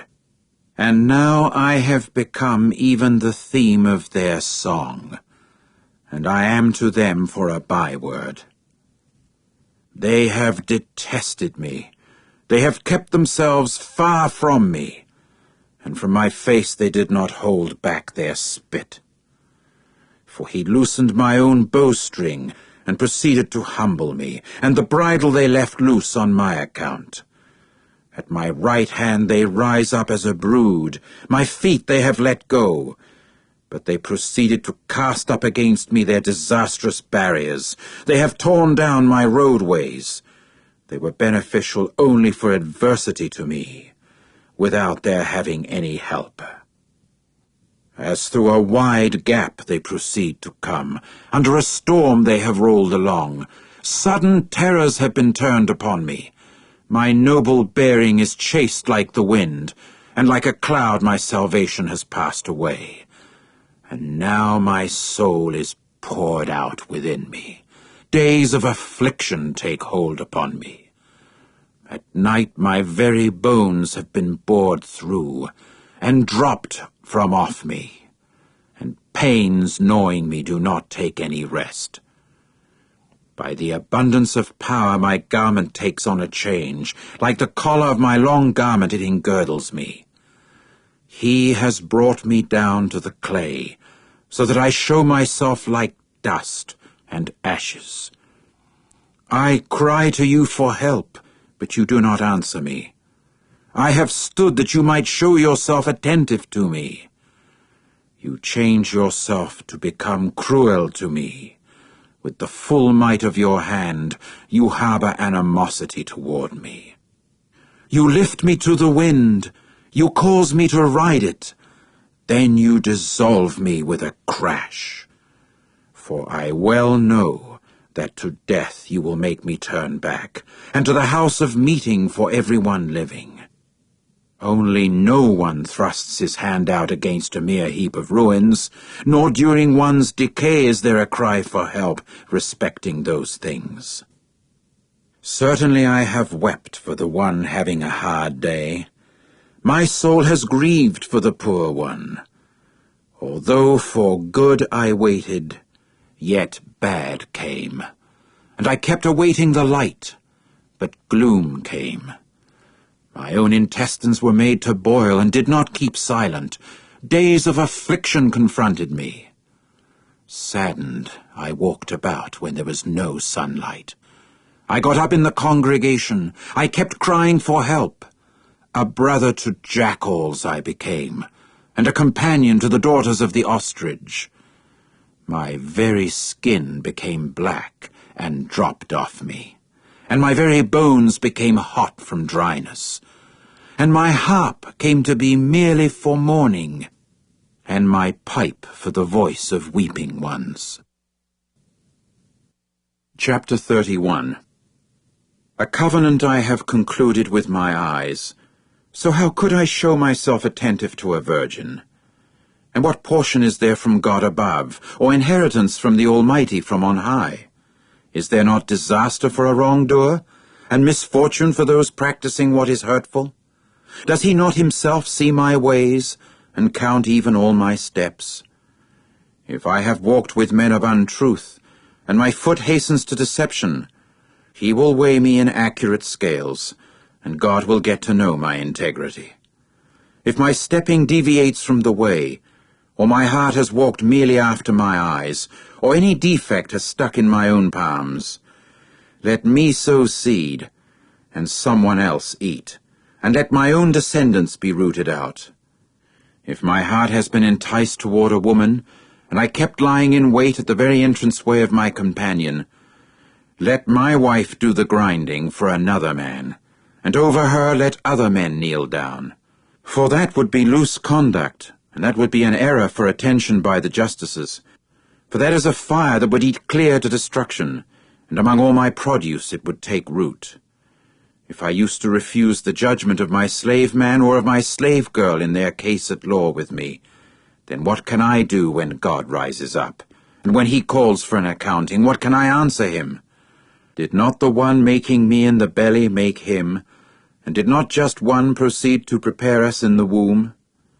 If I used to hold back the lowly ones from their delight, and the eyes of the widow I would cause to fail, and I used to eat my morsel by myself, while the fatherless boy did not eat from it.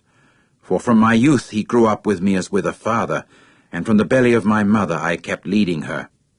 If I used to see anyone perishing from having no garment, or that the poor one had no covering, if his loins did not bless me, nor from the shorn wool of my young rams he would warm himself, if I waved my hand to and fro against the fatherless boy, when I would see need of my assistance in the gate, let my own shoulder blade fall from its shoulder, and let my own arm be broken from its upper bone.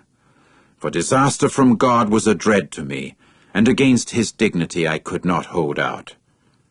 If I have put gold as my confidence, or to gold I have said, you are my trust, if I used to rejoice because my property was much, and because my hand had found a lot of things, if I used to see the light when it would flash forth, or the precious moon walking along, and my heart began to be enticed in secrecy, and my hand proceeded to kiss my mouth, That too would be an error for attention by the justices, for I should have denied the true God above.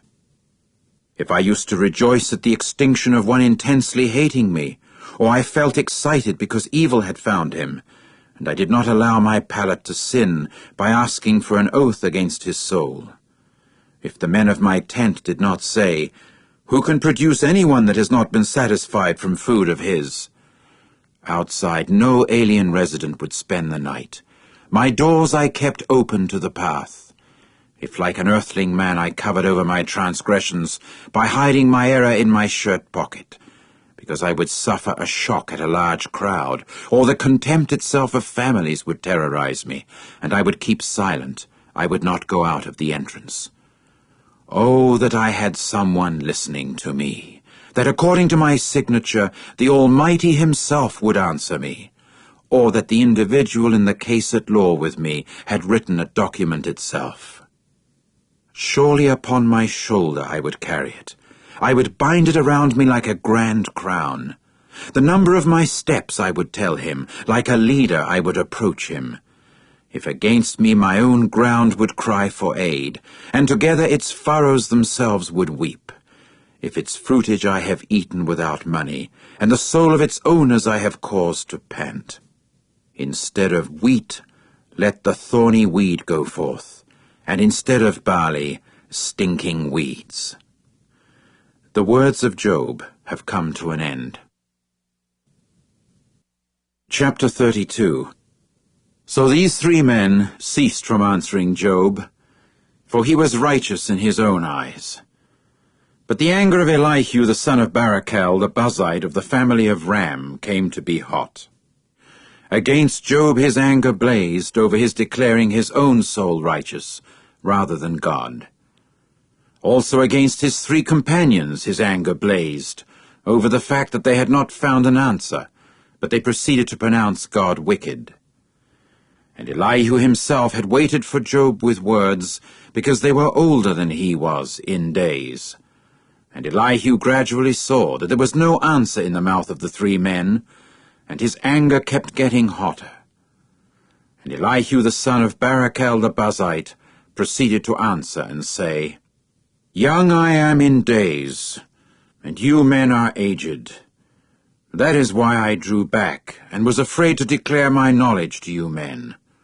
I said, Days themselves should speak, and a multitude of years are what should make wisdom known. Surely it is the spirit in mortal men, and the breath of the Almighty that gives them understanding. It is not those merely abundant in days that prove wise, nor those just old that understand judgment. Therefore I said, Do listen to me. I shall declare my knowledge, even I. Look, I have waited for the words of you men. I kept giving ear to your reasonings, until you could search for words to say.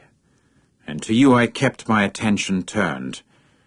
And here there is no one reproving Job, none of you answering his sayings, that you may not say, We have found wisdom. It is God that drives him away, not a man. As he has not arrayed words against me, so with the sayings of you men I shall not reply to him. They have been terrified. They have answered no more. Words have moved away from them, and I have waited, for they do not continue speaking. For they stood still, they answered no more. I shall give in answer my part, even I. I shall declare my knowledge, even I. For I have become full of words. Spirit has brought pressure upon me in my belly. Look, my belly is like wine that has no vent, like new skin bottles it wants to burst open. Let me speak, that it may be a relief to me.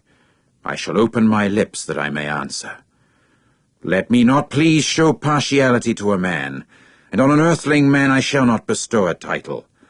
For I certainly do not know how I can bestow a title. Easily my Maker would carry me away. Chapter 33. Now, however, O Job, please hear my words, and to all my speaking do give ear. Look, please, I have to open my mouth. My tongue with my palate has to speak. My sayings are the uprightness of my heart, and knowledge is what my lips do utter sincerely. God's own Spirit made me, and the Almighty's own breath proceeded to bring me to life. If you are able, make reply to me. Array words before me. Do take your station. Look, I am to the true God just what you are. From the clay I was shaped, I too. Look, no frightfulness in me will terrify you, and no pressure by me will be heavy upon you. Only you have said in my ears, and the sound of your words I kept hearing, I am pure without transgression, clean I am, and I have no error. Look, occasions for opposition to me he finds. He takes me for an enemy of his. He puts my feet in the stocks. He watches all my paths. Look, in this you have not been in the right, I answer you. For God is much more than mortal man. Why is it against him that you contended, because all your words he does not answer? For God speaks once and twice, though one does not regard it. In a dream, a vision of the night, when deep sleep falls upon men during slumbers upon the bed. It is then that he uncovers the ear of men, and on exhortation to them he puts his seal, to turn aside a man from his deed, and that he may cover pride itself from an able-bodied man. He keeps his soul back from the pit, and his life from passing away by a missile. And he is actually reproved with pain upon his bed, and the quarreling of his bones is continual. And his life certainly makes bread loathsome, and his own soul desirable food. His flesh wastes away from sight, and his bones that were not seen certainly grow bare. And his soul draws near to the pit, and his life to those inflicting death. If there exists for him a messenger, a spokesman, 1 out of 1,000, to tell to man his uprightness, then he favors him and says, Let him off from going down into the pit. I have found a ransom. Let his flesh become fresher than in youth. Let him return to the days of his youthful vigor. He will make entreaty to God that he may take pleasure in him, and he will see his face with joyful shouting, and he will restore his righteousness to mortal man. He will sing to men and say, I have sinned, and what is upright I have perverted, and it certainly was not the proper thing for me. He has redeemed my soul from passing into the pit, and my life itself will see the light. Look, all these things God performs, 2 times, 3 times, in the case of an able-bodied man, to turn his soul back from the pit, that he may be enlightened with the light of those living. Pay attention, O Job. Listen to me. Keep silent, and I myself shall continue speaking. If there are any words to say, make reply to me. Speak, for I have taken delight in your righteousness. If there are none, you yourself listen to me. Keep silent, and I shall teach you wisdom. Chapter 34.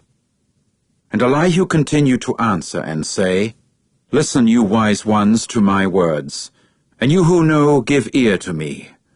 For the ear itself makes a test of words, just as the palate tastes when eating. Judgment let us choose for ourselves. Let us know among ourselves what is good.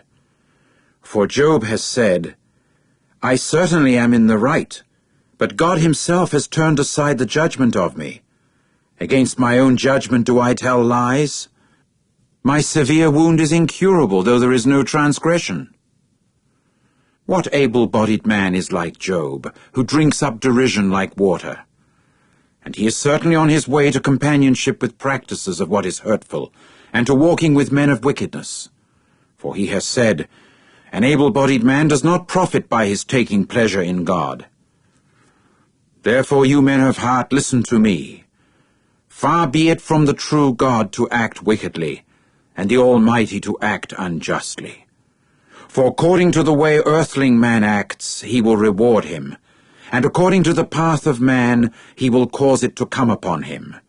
Yes, for a fact, God himself does not act wickedly, and the Almighty himself does not pervert judgment. Who has assigned to him the earth, and who has appointed to him the productive land, even all of it? If he sets his heart upon anyone, if that one's spirit and breath he gathers to himself, all flesh will expire together, and earthling man himself will return to the very dust. So if you have understanding, do listen to this. Do give ear to the sound of my words. Really, will anyone hating justice control? And if a powerful one is righteous, will you pronounce him wicked? Shall one say to a king, "You are good for nothing," to nobles, "You are wicked"? There is one who has not shown partiality to princes, and has not given more consideration to the noble one than to the lowly one. For all of them are the work of his hands. In a moment they die, even in the middle of the night. The people shake back and forth and pass away, and powerful ones depart by no hand. For his eyes are upon the ways of man, and all his steps he sees. There is no darkness nor any deep shadow for those practicing what is hurtful to conceal themselves there. For he sets no appointed time for any man to go to God in judgment. He breaks powerful ones without any investigation, and he makes others stand up instead of them. Therefore he recognizes what their works are, and he does overthrow them at night, and they get crushed. As wicked ones he does slap them in the place of onlookers, for the reason that they have turned aside from following him, and none of his ways have they considered, so as to cause the outcry of the lowly one to come to him.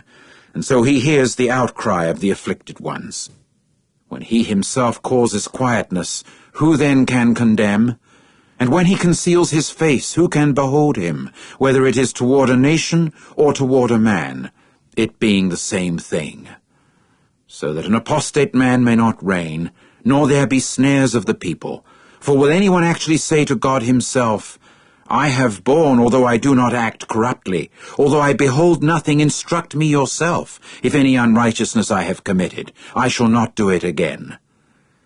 Will he make good for it from your standpoint, because you do refuse judgment, because you yourself choose and not I? Even what you well know, speak. Men of heart themselves will say to me, even a wise, able-bodied man that is listening to me, Job himself speaks without knowledge, and his words are without his having insight. My father, let Job be tested out to the limit over his replies among men of hurtfulness. For on top of his sin he adds revolt. Among us he claps his hands, and multiplies his sayings against the true God. Chapter 35. And Elihu continued answering and saying, Is this what you have regarded as justice? You have said, My righteousness is more than God's. For you say, Of what use is it to you? What benefit do I have more than by my sinning? I myself shall reply to you, and to your companions with you. Look up to heaven and see, and behold the clouds, that they are indeed higher than you. If you actually sin, what do you accomplish against him? And if your revolts actually increase, what do you do to him? If you are really in the right, what do you give him? Or what does he receive from your own hand? Your wickedness may be against a man like you, and your righteousness to a son of earthling man. Because of the multitude of oppressions they keep calling for aid. They keep crying for help because of the arm of the great ones. And yet no one has said, Where is God, my grand Maker, the one giving melodies in the night? He is the one teaching us more than the beasts of the earth, and he makes us wiser than even the flying creatures of the heavens. There they keep crying out, but he does not answer, because of the pride of the bad ones. Only the untruth God does not hear, and the Almighty himself does not behold it. How much less then when you say you do not behold him? The legal case is before him, and so you should wait anxiously for him. And now because his anger has not called for an accounting, he has also not taken note of the extreme rashness. And Job himself opens his mouth wide simply for nothing. Without knowledge he multiplies mere words. Chapter 36. And Elihu proceeded to say further, Have patience with me a little while, and I shall declare to you that there are yet words to say for God. I shall carry my knowledge from far off, and to my fashioner I shall ascribe righteousness. For my words are for a fact, no falsehood. The one perfect in knowledge is with you. Look, God is mighty and will not reject. He is mighty in power of heart.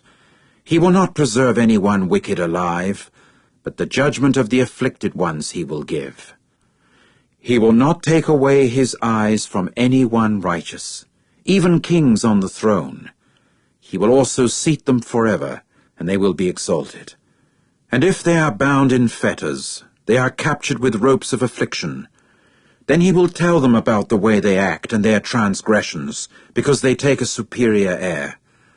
And he will uncover their ear to exhortation, and he will say that they should turn back from what is hurtful. If they obey and serve, they will finish their days in what is good, and their years in pleasantness. But if they do not obey, they will pass away even by a missile, and they will expire without knowledge, and those apostate in heart will themselves lay up anger. They should not cry for help because he has bound them. Their soul will die in youth itself, and their life among male temple prostitutes. He will rescue the afflicted one in his affliction, and he will uncover their ear in the oppression. And he will also certainly allure you from the mouth of distress. Broader space, not constraint, will be in its place, and the consolation of your table will be full of fatness. With a judicial sentence upon the wicked one you will certainly be filled. Judicial sentence and justice will themselves take hold. For take care that rage does not allure you into spiteful hand-clapping, and let not a large ransom itself lead you astray. Will your cry for help take effect?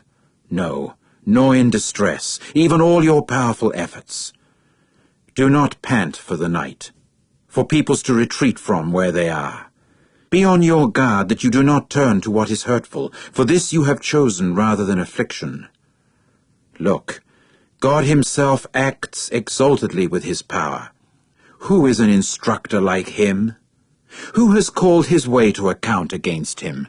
And who has said, you have committed unrighteousness? Remember that you should magnify his activity of which men have sung. All mankind themselves have gazed upon it. Mortal man himself keeps looking from far off. Behold, God is more exalted than we can know. In number his years are beyond searching. For he draws up the drops of water.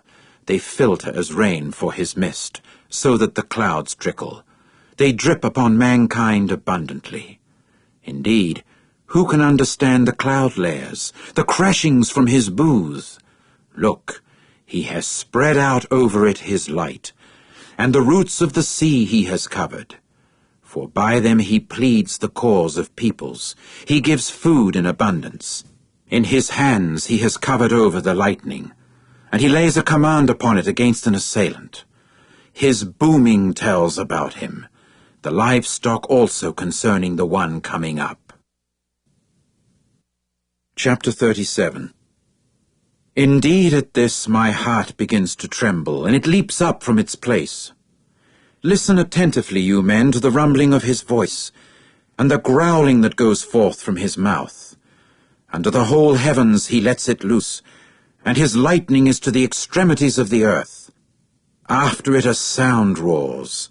He thunders with the sound of his superiority, and he does not hold them back when his voice is heard. God thunders with his voice in a wonderful way, doing great things that we cannot know.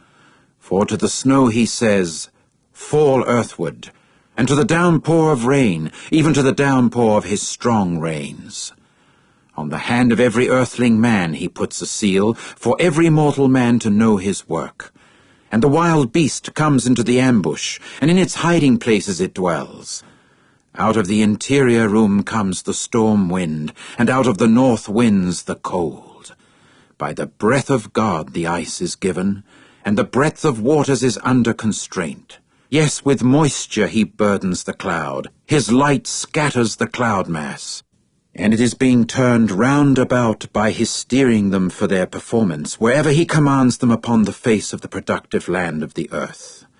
Whether for a rod or for his land, or for loving kindness, he makes it produce effects. Do give ear to this, O Job. Stand still and show yourself attentive to the wonderful works of God. Do you know when God laid an appointment upon them, and when he caused the light of his cloud to beam? Do you know about the poisings of the cloud, the wonderful works of the one perfect in knowledge? How your garments are hot when the earth shows quietness from the south? With him can you beat out the skies hard like a molten mirror? Let us know what we should say to him. We cannot produce words because of darkness. Should it be related to him that I would speak? Or has any man said that it will be communicated? And now they do not really see the light. It is brilliant in the skies when a wind itself has passed by and proceeded to cleanse them. Out of the north golden splendor comes. Upon God dignity is fear-inspiring. As for the Almighty, we have not found him out. He is exalted in power, and just as an abundance of righteousness he will not belittle. Therefore let men fear him. He does not regard any who are wise in their own heart. Chapter 38. And Jehovah proceeded to answer Job out of the windstorm, and say, Who is this that is obscuring counsel by words without knowledge? Gird up your loins, please, like an able-bodied man, and let me question you, and you inform me. Where did you happen to be when I founded the earth? Tell me, if you do know understanding. Who set its measurements, in case you know, or who stretched out upon it the measuring line? Into what have its socket pedestals been sunk down, or who laid its cornerstone, when the morning stars joyfully cried out together, and all the sons of God began shouting in applause? And who barricaded the sea with doors, which began to go forth, as when it burst out from the womb, when I put the cloud as its garment, and thick gloom as its swaddling band? And I proceeded to break up my regulation upon it, and to set a bar and doors. And I went on to say, This far you may come, and no farther, and here your proud waves are limited. Was it from your days onward that you commanded the morning? Did you cause the dawn to know its place, to take hold on the extremities of the earth, that the wicked ones might be shaken out from it? It transforms itself like clay under a seal, and things take their station as in clothing. And from the wicked ones their light is held back, and the high arm itself gets broken. Have you come to the sources of the sea, or in search of the watery deep have you walked about? Have the gates of death been uncovered to you, or the gates of deep shadow can you see? Have you intelligently considered the broad spaces of the earth? Tell if you have come to know it all. Where now is the way to where light resides? As for darkness, where now is its place, that you should take it to its boundary, and that you should understand the roadways to its house? Have you come to know because at that time you were being born, and because in number your days are many? Have you entered into the storehouses of the snow, or do you see even the storehouses of the hail, which I have kept back for the time of distress, for the day of fight and war? Where now is the way by which the light distributes itself, and the east wind scatters about upon the earth? Who has divided a channel for the flood, and a way for the thunderous storm cloud, to make it rain upon the land where there is no man, upon the wilderness in which there is no earthling man, to satisfy storm-stricken and desolate places, and to cause the growth of grass to sprout? Does there exist a father for the rain, or who gave birth to the dewdrops? Out of whose belly does the ice actually come forth? And as for the hoarfrost of heaven, who indeed brings it to birth? The very waters keep themselves hidden as by stone, and the surface of the watery deep makes itself compact. Can you tie fast the bonds of the Chima constellation? Or can you loosen the very cords of the Kisel constellation? Can you bring forth the Mazzaroth constellation in its appointed time? And as for the Ash constellation alongside its sons, can you conduct them? Have you come to know the statutes of the heavens?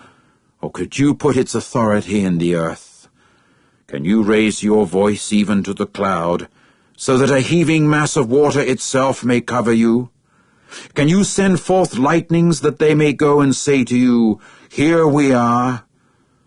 Who put wisdom in the cloud layers, or who gave understanding to the sky phenomenon?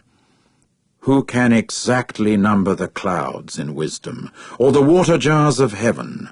Who can tip them over, when the dust pours out as into a molten mass, and the clods of earth themselves get stuck together? Can you hunt prey for a lion itself, and can you satisfy the lively appetite of young lions when they crouch in the hiding places, or keep lying in the covert for an ambush?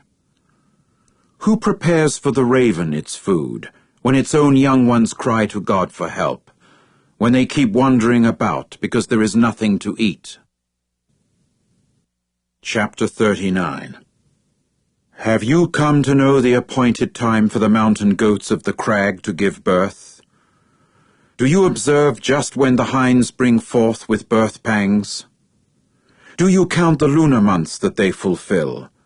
Or have you come to know the appointed time that they give birth? They bow down when they cast forth their young ones, when they get rid of their pangs. Their sons become robust. They get big in the open field. They actually go forth and do not return to them. Who sent forth the zebra free, and who loosened the very bands of the wild ass, whose house I have appointed the desert plain, and whose dwelling place is the salt country? It laughs at the turmoil of a town. The noises of a stalker it does not hear. It explores mountains for its pasturage, and after every sort of green plant it seeks. Does a wild bull want to serve you, or will it spend the night by your manger? Will you bind a wild bull fast with its ropes in the furrow, or will it harrow low plains after you? Will you trust in it because its power is abundant, and will you leave your toil to it? Will you rely on it that it will bring back your seed and that it will gather to your threshing floor? Has the wing of the female ostrich flapped joyously? Or has she the pinions of a stork and the plumage? For she leaves her eggs to the earth itself, and in the dust she keeps them warm, and she forgets that some foot may crush them, or even a wild beast of the field may tread on them. She does treat her sons roughly, as if not hers. In vain is her toil, because she has no dread, for God has made her forget wisdom, and he has not given her a share in understanding. At the time she flaps her wings on high, she laughs at the horse and at its rider. Can you give to the horse mightiness? Can you clothe its neck with a rustling mane? Can you cause it to leap like a locust? The dignity of its snorting is frightful. It paws in the low plain and exults in power. It goes forth to meet armor. It laughs at dread, and is not terrified, nor does it turn back on account of a sword. Against it a quiver rattles, the blade of a spear and a javelin. With pounding and excitement it swallows up the earth, and it does not believe that it is the sound of a horn. As soon as the horn blows, it says, Aha! And from far off it smells the battle, the uproar of chiefs and the war cry.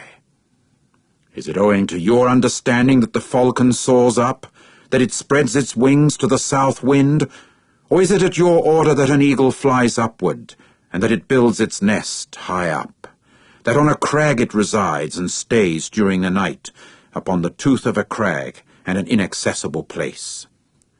From there it has to search for food.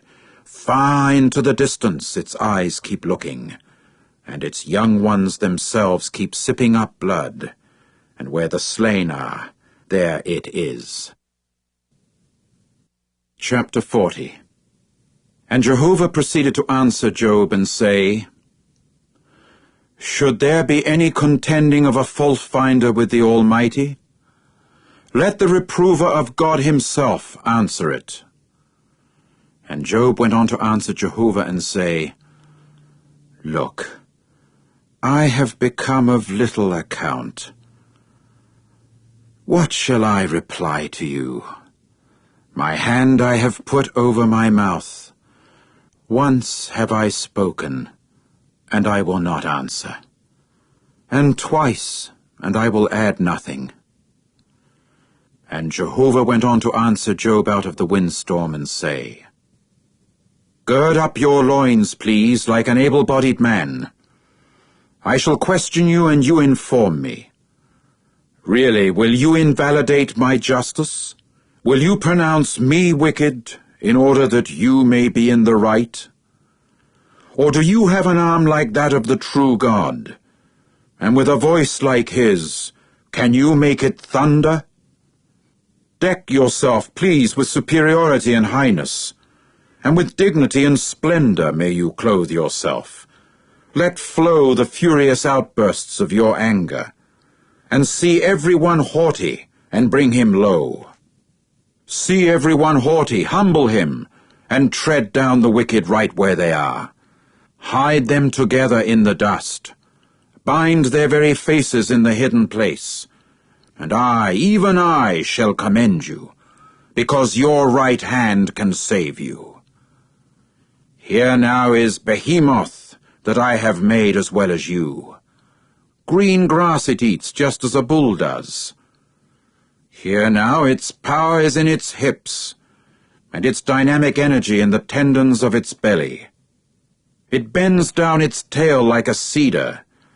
The sinews of its thighs are interwoven.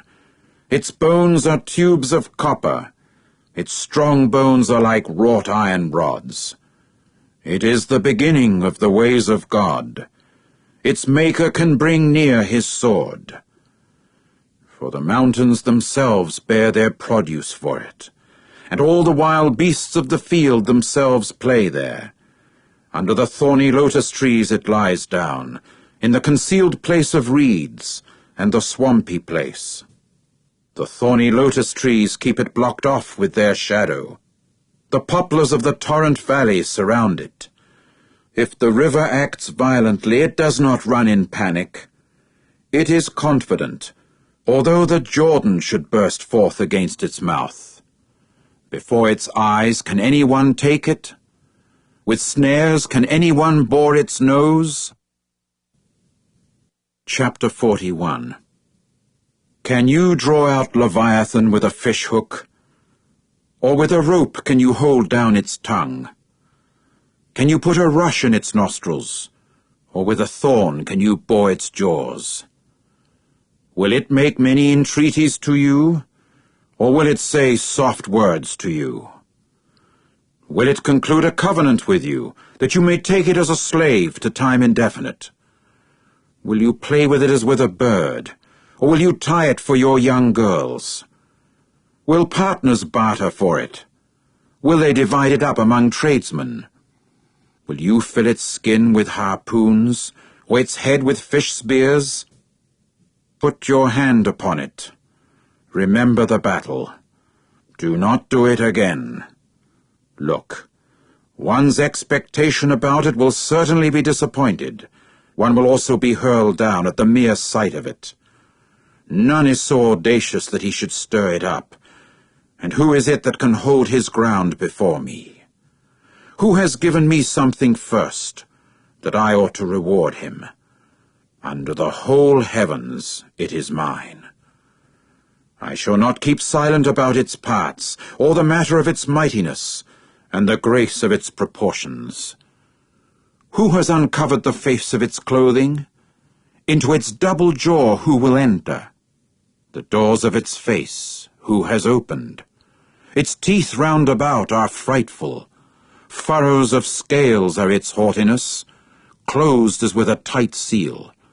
One to the other they fit closely, and not even air can come in between them. Each one to the other, they are stuck together. They grasp one another and cannot be separated. Its very sneezings flash forth light, and its eyes are like the beams of dawn. Out of its mouth there go lightning flashes.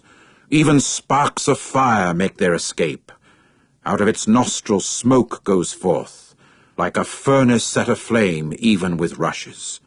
Its soul itself sets coals ablaze, and even a flame goes forth out of its mouth. In its neck lodges strength, and before it despair leaps. The folds of its flesh do cling together. They are as a casting upon it, immovable. Its heart is cast like stone, yes, cast like a lower millstone. Due to its rising up, the strong get frightened. Due to consternation, they get bewildered. Overtaking it, the sword itself does not prove equal, nor spear, dart, or arrowhead.